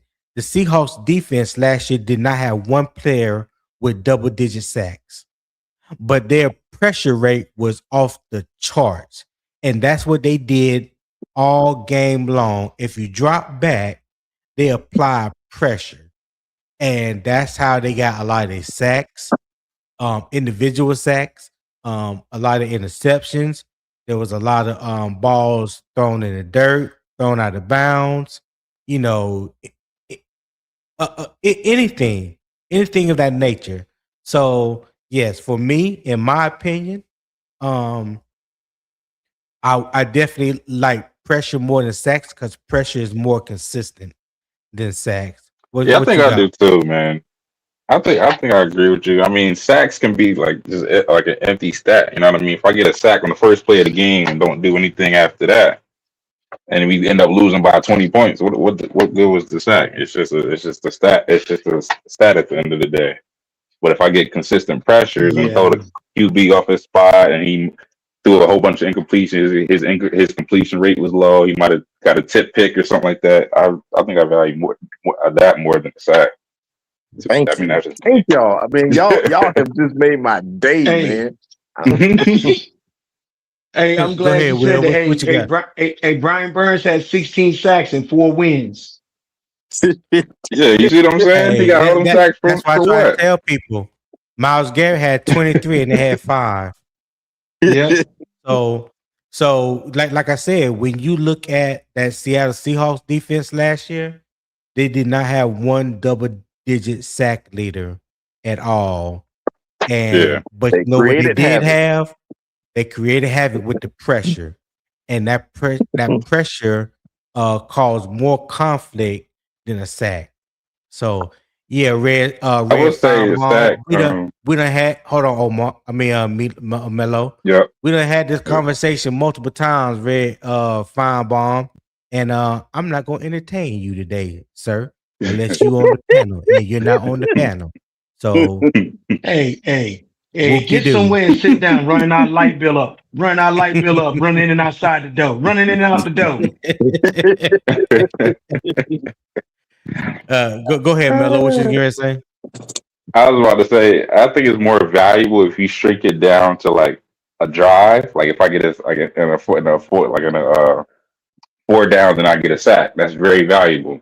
But if you stretch it out to the course of a game when it's 60 plays and say a team gets 3 sacks, like that's really not, that's really not saying a whole bunch. You know what I mean? I mean, You you stretch it got out over the many, whole game. just like what you were just saying, Tony. You got many instances of that same thing. Like, I love Myles Garrett. Myles Garrett was absolute animal last year. But Myles Garrett getting all those sacks, like as y'all have already pointed out, did not lead to wins. But if you Nope. go look at somebody like your boy down there in Houston, him constantly being in Will quarterback Anderson spaces. and Danielle Hunter. Yeah, them constantly being in quarterback spaces wheeled their team to the playoffs. Yeah. That's Like, facts. I ain't saying the sack look, is useless. It don't mean nothing, but I'm just saying like, I think it's a they little didn't get overvalued neither unless one you're of getting them. that much. I mean, both of them. I think both of them had double-digit sacks, but neither one of them got into the number range of a Myles Garrett. But if you go look at Will, I think Will Anderson led the league in pressure. Yeah. So, Broski said how. Oh, go ahead, Will. Go ahead. no, go ahead, because I was going to respond to something Broski put in the chat. I don't know if it's this one or not. But go ahead. I'm sorry. Yeah, he said how pressures are counted is too loose though. There's a lot of times you get pressure, but you don't get home, and the QB still makes the pass. Let me So that is the very definition of a pressure, broski. The pressure isn't about getting home. If you got home, then it converts into a sack. The pressure is getting the quarterback off his spot, making him hold the ball longer, possibly throwing the ball up for grab, and you may get an interception off of it. Throwing the ball away, throwing the ball in the dirt. Whatever the case may be, Yeah. pressure can mean a lot of things. So yeah, it's not loose. It's not a loose as you may think.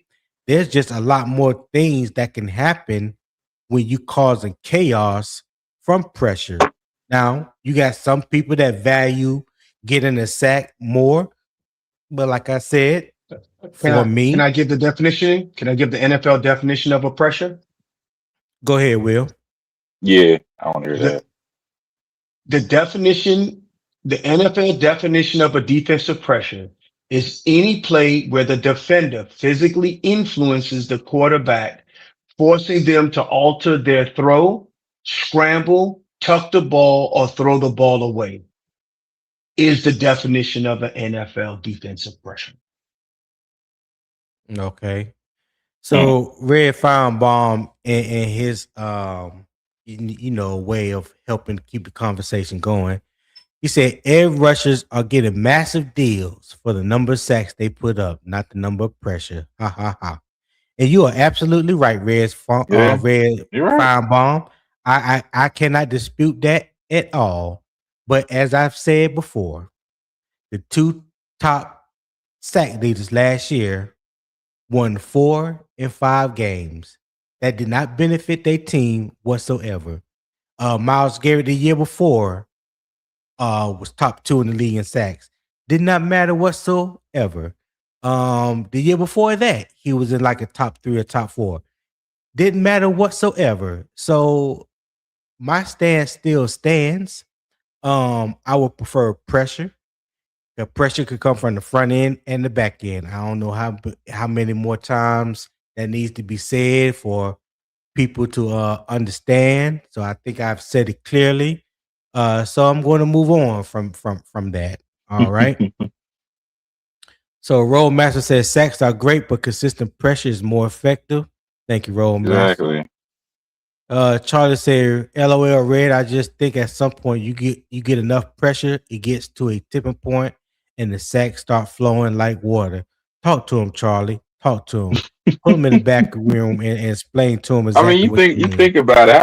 How many defensive plays in the NFL? Like over 60 something. And then say a team gets a sack.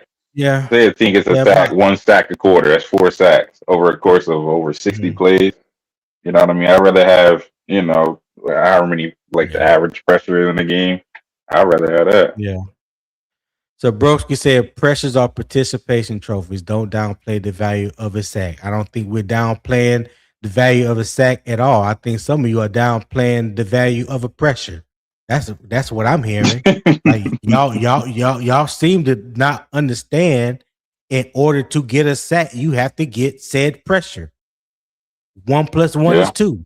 I don't know how you yeah, get a sack if it ain't pressure. I just don't know. The math ain't mathing. yeah. That's true So too. And we hey look, and if you this can is the explain it, if you can explain it clearly where I can understand the difference, then be my guest. But I think I'm educated and smart enough to know that I gotta get the B before in order to get the C, I have to get the B, right? You can't get the C without B. So yeah. look, Red and said, go ahead, Nick. think about this.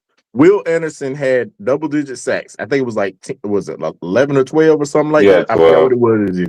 But he was consistently in quarterbacks' faces the entire season. He Yeah, had that's more what matters. pressures. He had more pressures than he did sacks, which obviously benefited his team more than having 25 sacks.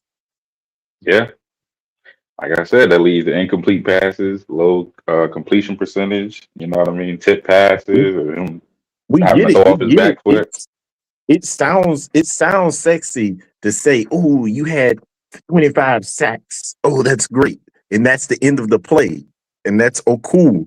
But just like Tony said, in 60 minutes, you can have a game that has 7 sacks, and the next game only have 2 sacks throughout the entire team. But you could Yeah, have each one of those games, your pressure percentage could be the exact same. You just didn't make it home right. at the end of the day. But Pico, Yo, Pico, what's happening, what's going fellas? on, my brother? What up, what up, what up, Nick? What up, what up? What's happening with you? what's Going up? on, Mello? What's happening? What's on your mind, brother? What's Talk up, to me. Pico? Did you hear the last question for the debate? Yeah. I did about the Okay. Yeah, I'm What gonna say say you? pass rush too. Okay. Give us your thought on that and the recent conversations that we were having about the importance of pressure versus sacks.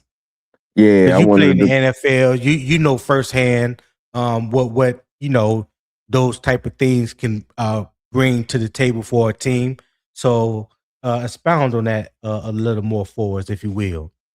Yeah, I was listening to you while you was breaking it down, and that was me that was that mentioned about the Seahawks defense, and I wanted Okay, to yeah, that's what I thought. Yeah, let Red know that that's one of the best examples you can give it because we're not downplaying Myles Garrett's value. We know exactly who Myles Garrett is, and uh, of course, if we had Myles Garrett, we would be talking about his sex versus his pressures. But right. that's just the thing. Like we're not the. That's something that you deal with if you already have that in house. We didn't have that in house, and we're not in the position to where that's not the position that we're in. So when you look at it from a standpoint of just what's more effective and not pinpointing any individual, sack masters, then the Seattle comparison pretty much there's really no argument after that. They didn't have a Myles Garrett. They had Or 4, Brian 5, Burns. 6, 7 with the rotation. I'll say 8 niggas that was out there balls to the wall, didn't let the quarterback escape. We talk about the closing door on both sides, the door. So whoever Yeah, whoever flushes him, the other guy gonna close the door. Whether he try to escape out the middle or flush to the other side, we closing the door on him. There's no way to escape. We don't need it. We don't need somebody trying to brush wide outside of the scheme like DJ Wonnum, or somebody trying to do a goddamn spin move, or trying to be Miles Aaron Donald and do all this fucking pretty shit and get all the way out there gap, and then Mahomes and Shuck skate up the fucking middle because they trying to do too much. I'm telling you, a team that's ferocious, that's quick off the ball, holds their rush lanes, and affects the quarterback will cause more chaos. And if you have a Myles Garrett, then that's just the damn plus. I got you, Will. Look at the top. Look at the top sack rushers. They're not. They didn't have no winning records on their team. Myles Garrett, James Pierce. He had what 11, 10, 11. They didn't win that. Yeah, the only one was Daniil Hunter. But you know that whole defense is damn. The whole defense is like that, and they create a lot of pressures as well outside of the 15 sacks he had, which helps him get the 15 sacks because you might get pressure from Will Anderson. He trying to escape and then hit him in the back. You know what I mean? Ain't nowhere to escape. That's why you see niggas like Peyton Manning and Brady. They just fell down. Bitch, you ain't finna hit me. Aiden Hutchinson was up there. Lions didn't make no play. They didn't make no playoff. Yeah, they got Wonnum over there now trying to close the door. Let me say this, man. I don't think people listening to what we saying. I think people are thinking we saying that sacks are not important. Sacks are important. Yeah. But what we're telling you is that teams usually get more pressure than they do sacks. Because without the pressure, you'll never get a sack. Like Melo was saying, sacks is more. What do you say? What's the word I'm looking for? Situation. Like when you shrink it down, situation. Like you shrink it down, man. Like if it's third and long or fourth and long, and this the last play of the game, we need a sack. Like Derek Brown strip sack against the Rams. Yeah, of course. Right. But that was pressure. Right. That pressure forced the sack because before he got pressured, he was standing in the pocket. When the pressure came, he had to run outside the pocket. And when he tried to run and put that arm down, Big Grizzly grabbed that bitch and he fumbled it because of the pressure. But the pressure is what caused the strip sack. My guy. Exactly. Talk to him. I just gotta listen. You said it, not me. Listen. You don't know everything. You just gotta listen. I don't know. Do you think they know everything? Yeah. Yeah, talk to him. Talk to him, fellas. Yeah, hey, let me get I need one person to drop off so I can get Will back up here. I think he got something that he want to say real quick. I'll drop off. No, I'll drop off. I'm about to drop anyway. I'm about to lose signal. I'll drop off. I'll hop back in. Okay. If it's wrong. All right, appreciate it, Mello. Appreciate it. Yeah. I'll catch y'all. All right, my boy. Let me get. Yeah, because 9 times out of 10, Tony. Yeah. Unless somebody olays or whiffs, that's just like a sack without pressure. You feel what I'm saying? But 9 times out of 10, the pressure is what causes the sack. Because once the quarterback sees the pressure, he does something other than what he was about to do, which causes him to take the sack, whether it is step up or step back or step to the right or step to the left or tuck the ball or try to run. That's the pressure caused the sack. What are we doing? Except for the shit that Anthony Richardson did where he didn't see the free blitzer and the nigga came off the edge scot-free and just got them planted him in the dirt. I can say that's a sack. You know what I'm saying? If you want to say that, okay, I give you that. But other than that, like most of the sacks I seen came because of the pressure. Yeah, let me be clear for anybody that's listening, anybody in the chat that's not clear on where I stand, and if I didn't make myself or explain it clearly enough. In order to get a sack, you have to have pressure. A pressure equals a sack. So again, if somebody can point to me how many times, if there's ever been a situation or any NFL game that you could think of where there were more sacks than pressure, please tell me what game that is. I will pull the stats, and if I can get the film, I will pull the film because I understand what the narrative that some people are trying to create, and like I said, I want the record to be known where I stand with this. I'm not saying that I prefer one over the other. I just believe that pressures are more consistent than sacks. But if you out there that's listening or in the chat, if you can pinpoint or if you know of or you could think of a particular game where there was more sacks than pressure, by all means, please tell me what it was.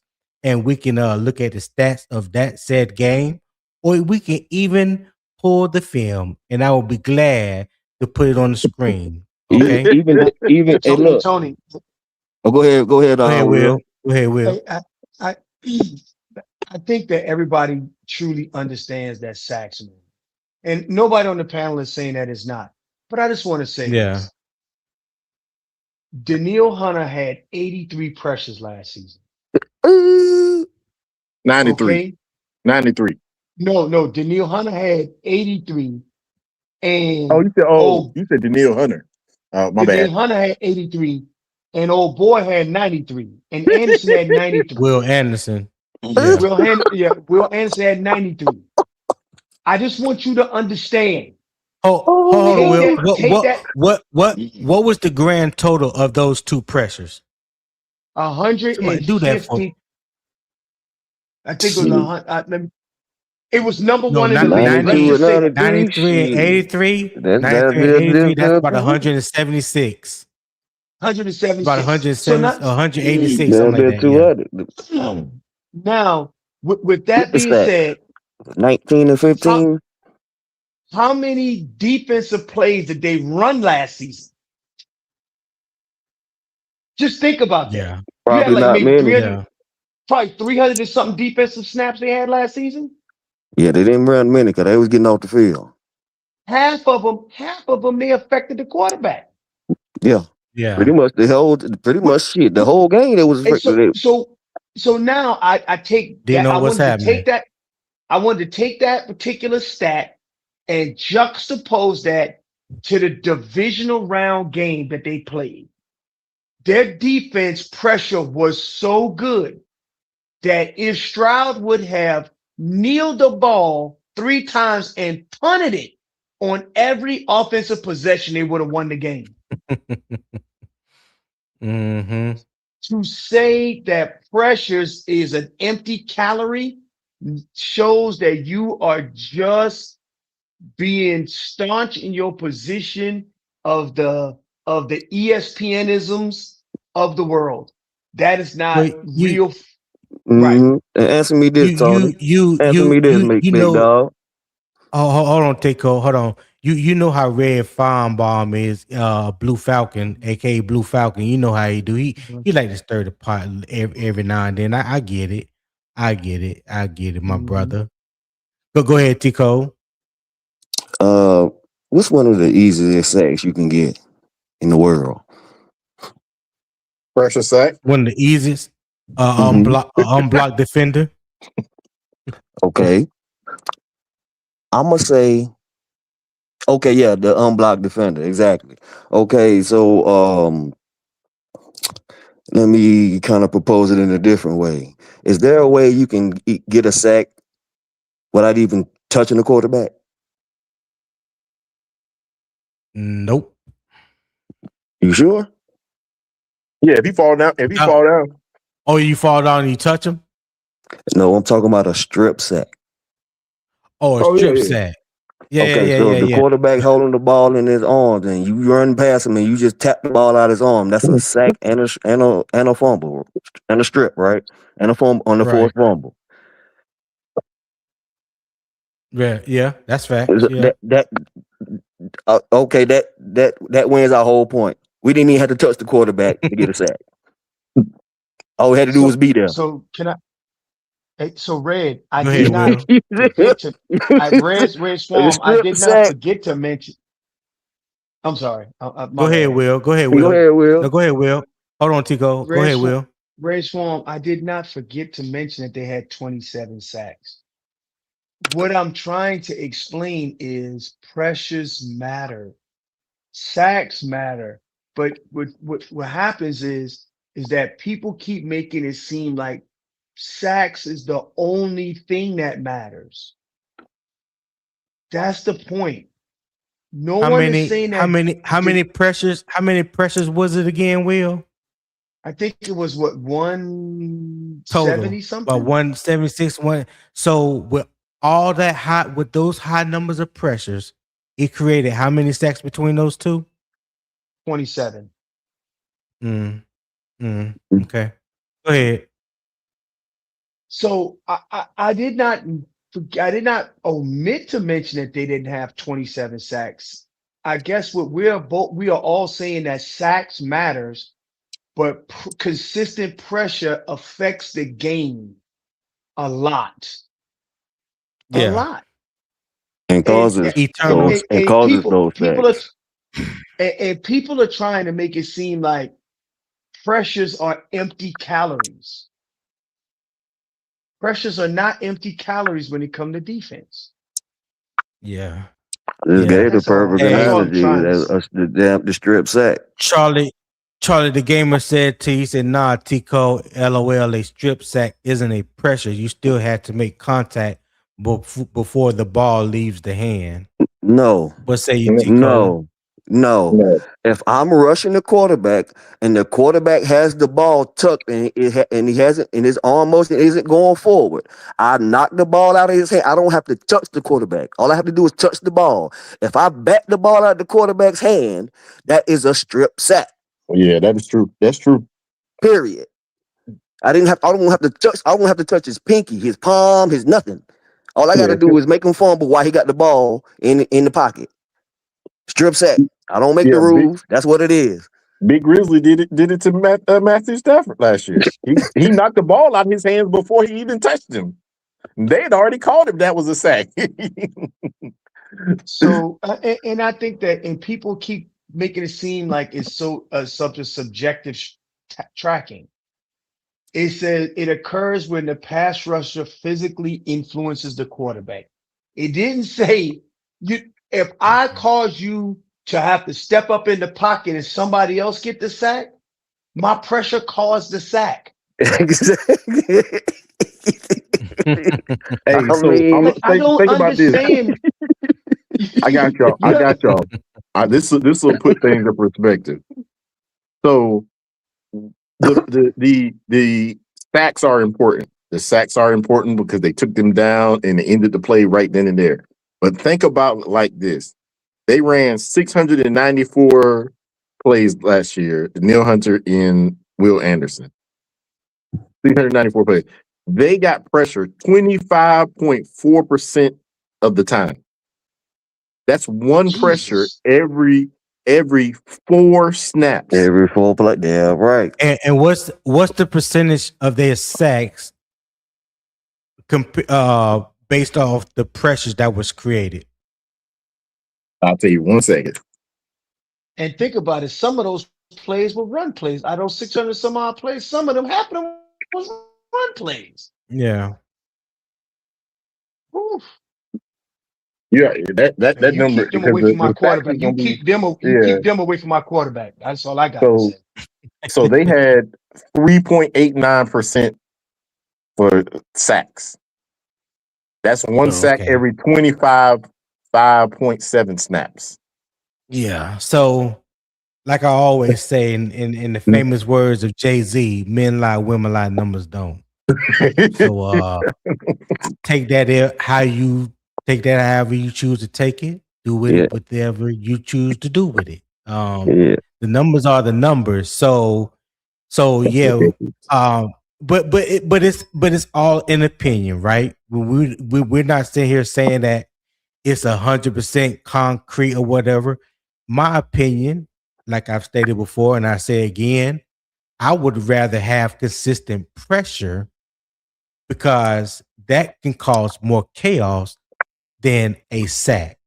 Now, I know we are sad. We know people get excited when they see big sack numbers and things like that. And there's other things that play into the broader picture, whether your offense was good or not that year, whether you had good special teams, because it's the ultimate team game, right? So, but like Tico has mentioned before, which I thought was a great example when he mentioned it the other day. I think we was on Unk Channel when you brought that up. When you look at Seattle, Seattle had a very good offense, excellent defense, and they had dogs on every level, and they created pressure from every level. It wasn't just about one defensive end or another defensive end or pass rusher. No, it was a collective effort. They brought chaos all 4 quarters from the first game to the last game. That's what Seattle did. And when you look at it from that perspective, I don't think anybody as a fan in Seattle or a player for the Seahawks would trade that in for 23 sacks from Myles Garrett or 16 and a half sacks from Brian Burns. I bet you $1,000 to your one they wouldn't.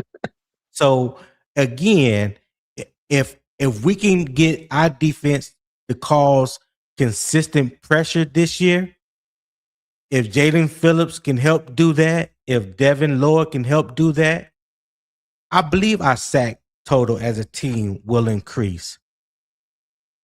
For sure. Right? For I sure.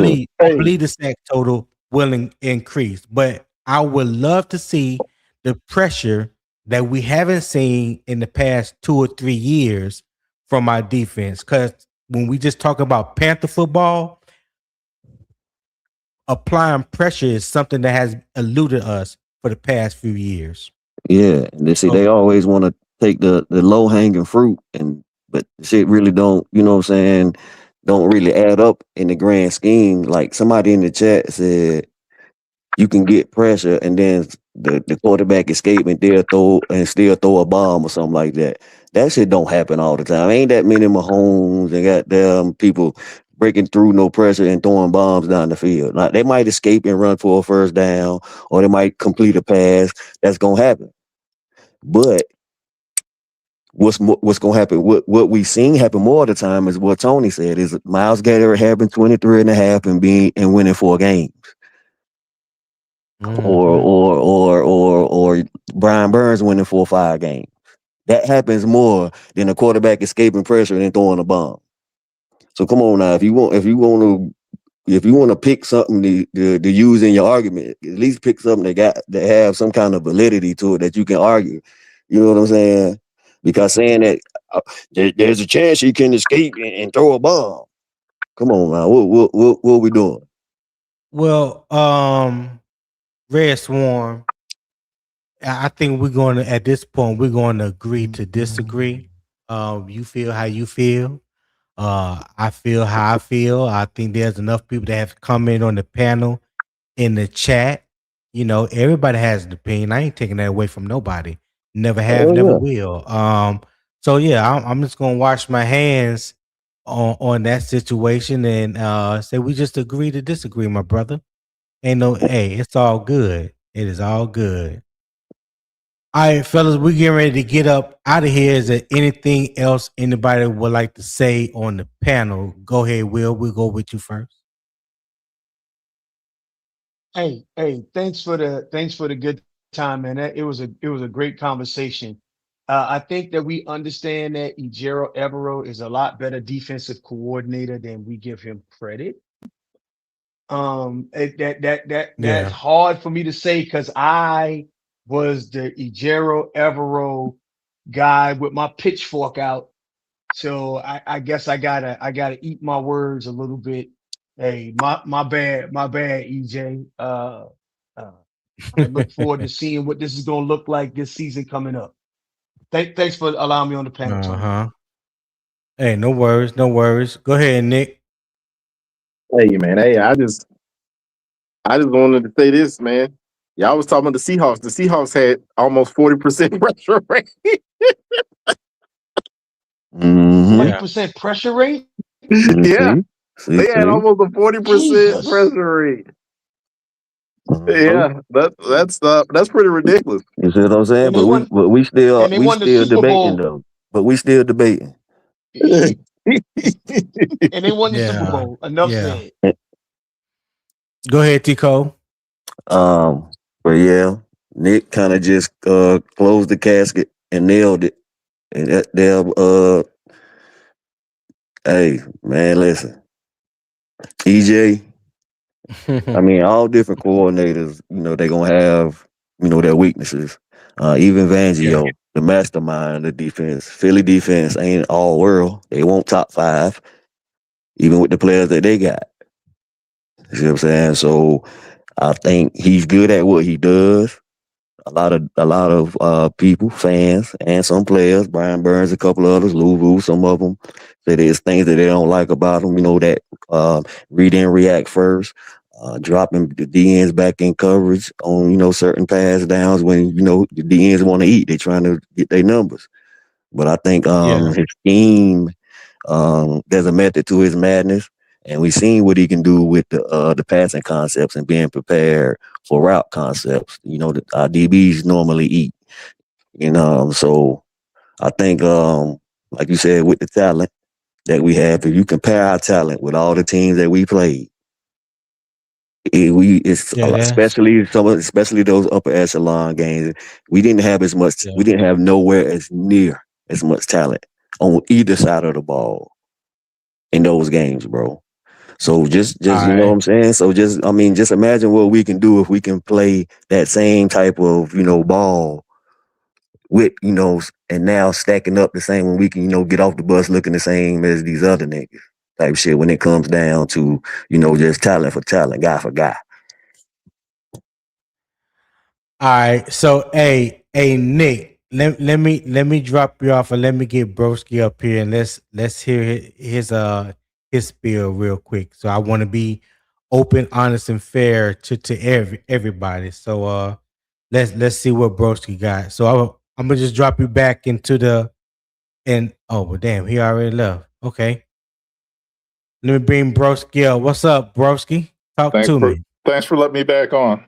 So yeah, no doubt. Yeah, so here's the thing, man. Quarterbacks, it's part of like being a quarterback. It's part of basic training, basic drills that they do to deal with pressure, right?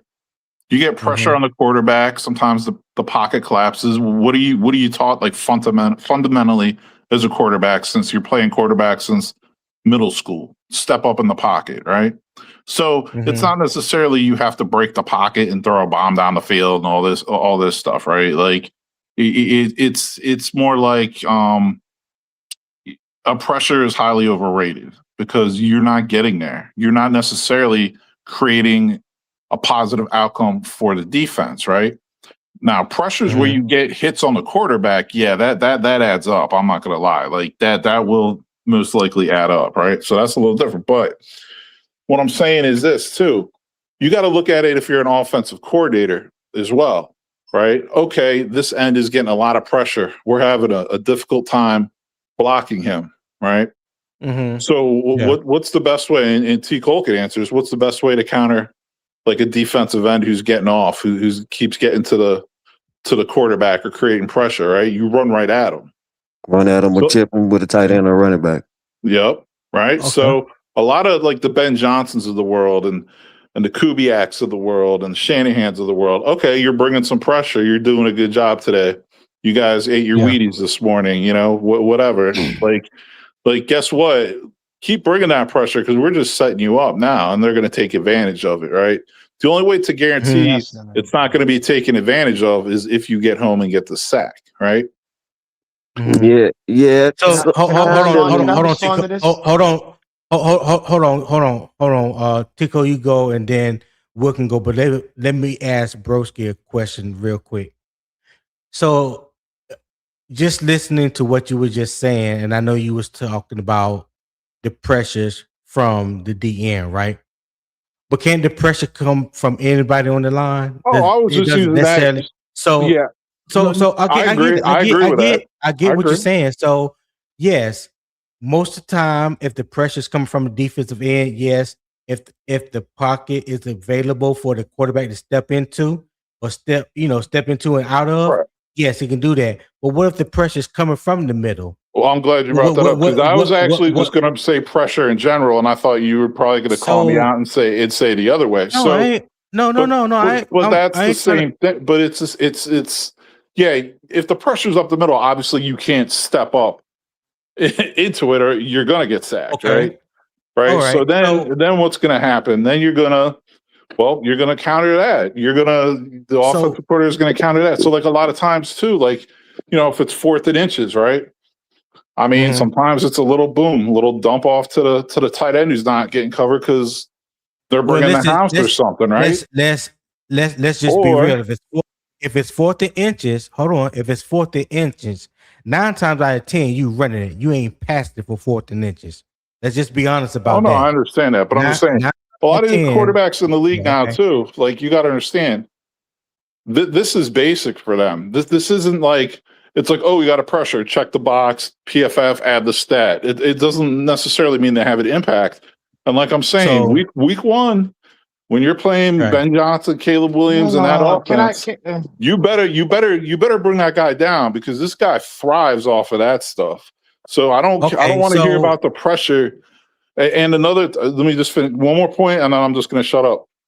I think it's funny that Panthers fans are now on the pressure bandwagon, because they just signed Jalen Phillips to $120 million, gave him $120 million contract because the guy's had 6 total sacks that's an overstatement. the last 2 seasons. Overstatement. 6 combined sacks the last 2 seasons, right? And now everyone's all about the pressures here, right? Talk to me about his pressures at the end of the season when he has like 3 or 4 sacks for the whole year. Okay. Go ahead, Tico. No, what I was gonna say was what we said was consistent pressure, not just one person getting sacks off the edge. Consistent pressure means there is no escape hatch. Now I understand where you were saying as far as about if you send in the house and your DB can't cover the receiver and they make a completion and they take it 50 yards because the DB isn't as good as the receiver. But that doesn't negate that they got the pressure and at the front 7 won. The DB lost. And the quarterback was smart enough to get the ball off. But so I understand that chess match as far as, offensive coordinators and scheming against the blitz when you send in the house. But what I was more so speaking on is like when you only send in 4 or 5, you can be playing man or zone. You don't have to be playing man to send pressure. The zone blitz is one of the most effective blitzes because they don't know who dropping, who coming, and then you can you don't know what coverage they playing. It could be a match coverage, 2 on one side, quarters on the other side, like a 9 or a cover 6 or something like that. Or that delay blitz too, right? You can kind of do that as well. Right, I see what you're saying as far as like when a quarterback like Brady, he know everybody coming, like you're not going to get a sack on him. So it was almost like you had to pick your poison. The way the Ravens beat him was because, and I always go back to this, and I think Denver did it too. The way the Ravens and the Saints, when the Saints owned Brady, the way you beat Brady is pressure and coverage. It couldn't just be pressure. You had to have the DBs that could walk up into the receivers' faces and stay in the phone booth with them for about 3 seconds. That's all you needed. And give time for the pressure to get there. And if you remember, the only teams that beat Brady was the teams that could do that. That could send pressure and play tight man coverage. Somebody that you remember they used to always get what's my guy name? Oh, the dude, the corner, Aqib Talib. Aqib Talib was the Gronk killer. You remember they used to always get Talib. Denver went and got him, and then the Ravens they kept DBs, and I think then the Patriots signed them to take motherfuckers out the game. But that's just how it is, man. With pressure, if you going all out like that, but I see what you're saying, bro, Bear. But we definitely ain't negating sacks. But when Myles Garrett can have 23 and you not win 5 games, or like it's just consistent pressure from everybody is more than just one person having 23 sacks. You see what I'm saying? That's just I that's hear just that. like Okay, hold if on, you Brisket. got Hold if you on. got 4 or 5 Hold on. niggas that's just coming consistently. Hey, I just wanted to Go ahead, say this, a Will. couple of quick things. Seattle Seahawks, the Seattle Seahawks was the most consistent pressure defense in the NFL, and they won the Super Bowl. The team who had the best chance of winning the Super Bowl with their defense last season was basically the Houston Texans. The team who had the most sacks was the Denver Broncos, who was a contender for the Super Bowl. We are not saying that sacks don't matter. What we are saying is that consistent pressure is a key ingredient in having a top level defense. To suggest that Panther fans are now on the sack train because we signed Jalen Phillips Yep. is just being slightly disingenuous. All I we're don't doing believe is so. clearly, I know you don't believe it, and that's fine. What I'm explaining to you is that once you look at the numbers, behind the numbers is where that is coming from. So Ben Johnson is not an oracle. If you get consistent pressure, you are going to affect the quarterback. He's not, he doesn't have a magic decoder ring for everything in the NFL. He's smart, but he's not At the mercy of how his quarterback reacts to you the know what I'm pressure. saying? It's not. I mean, we're talking about the team that had the most pressure in the NFL, won the flipping Super Bowl, and then you turn around and saying, "Oh, pressure." You know, you didn't say this. I Without don't a know, double but digit sack To getter. make yeah, your you know, stat, but there were some people saying that. I'm not saying some people in the chat. Some people are attempting to say that pressure is an empty calorie, which is not true. it can That's be. all. Broski said That's all. that. That's all I'm It Broski very saying. well said that. can be. And here's my thing: to Just like support a your sack can be an stance, empty this is what calorie. you need A to sack find can be an out. empty calorie too.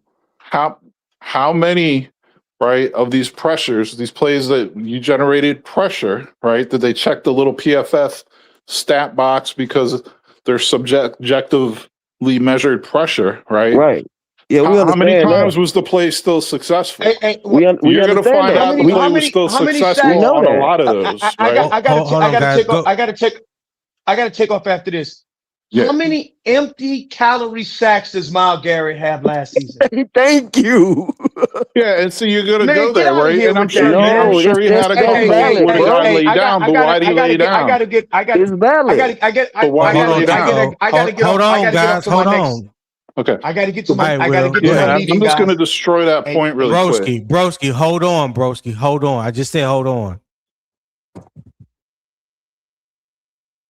Go ahead, Broski. Okay, yeah. So whether it was a sack where the guy hit him or the quarterback went down because he didn't want to take a hit, the guy put a hand on him, it's still a sack. It's still a loss, right? Plenty of times there's pressures where the quarterback doesn't get hit where the play is successful. That rate is much higher than an empty calorie sack, as you would say, because it's still a sack. It's still negative yards, right? It's still, you know what I mean? You ended the play. The play was ended there. So it's definitive, right? The subjective PFF stats of pressures is where it's like you don't even necessarily hit the quarterback, right? I know you're gonna say, "Oh, but on sacks sometimes you don't." Okay, there's a higher percentage of pressures where you get away with not hitting the quarterback, right? Well, Broski, I don't have PFF, so I don't go off of PFF stats. I'm saying this is one of those next level, next gen stats or whatever. This pressure stuff, right? No, pressure's always been a stat. Yes, it hasn't always been a stat. It definitely hasn't always been a stat, though. Pressure, right? Okay. I mean, they started keeping been, sacks in like 81, basically like Lawrence Taylor's rookie season. Okay, so when they started tracking sacks back in 81, you don't believe that pressures were tracked at the same time? Nope. Okay. All right. Absolutely Okay, not. cool. So we can all definitely, like I said, we're not going Yeah. to continue to beat a dead horse. We can all agree Yeah. to disagree. We can have our opinions, and like I said, opinion is neither right nor wrong. You believe what you believe, and the other person believe what they believe. At the end of the day, it's all good. So I hear you, man. that's I hear you. how that's how we're gonna It, leave it. Y'all got anything else final that y'all would like to say? Broski, you go first. yeah, thank you for providing the forum to invite fans of other teams on and just anyone in general to come on and respectfully discuss their opinion. Oh yeah, no doubt. T Cole, who you rooting for week one, Bears or Panthers? Panthers fan, baby. All One right, go. well, bear down anyway.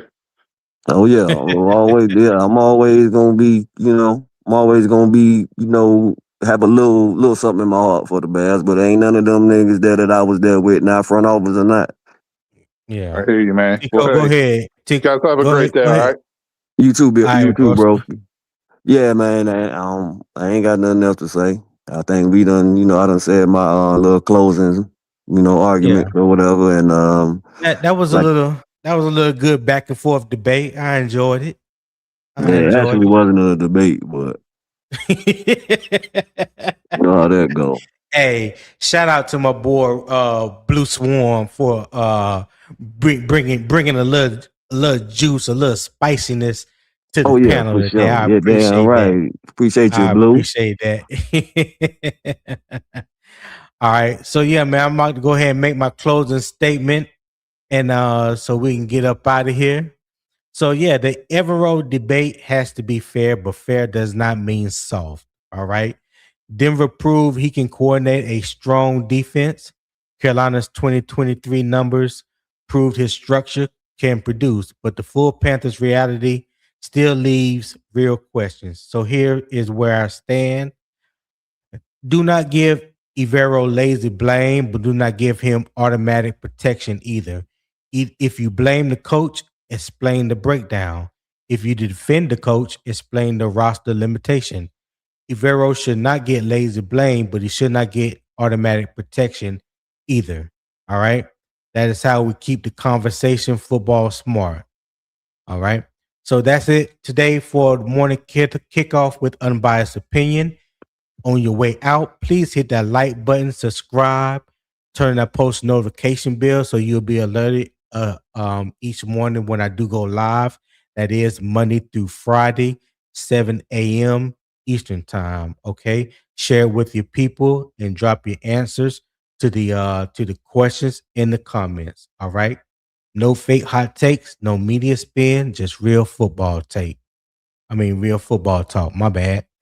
So, with that being said, everybody, enjoy your day. I'm out and keep pounding.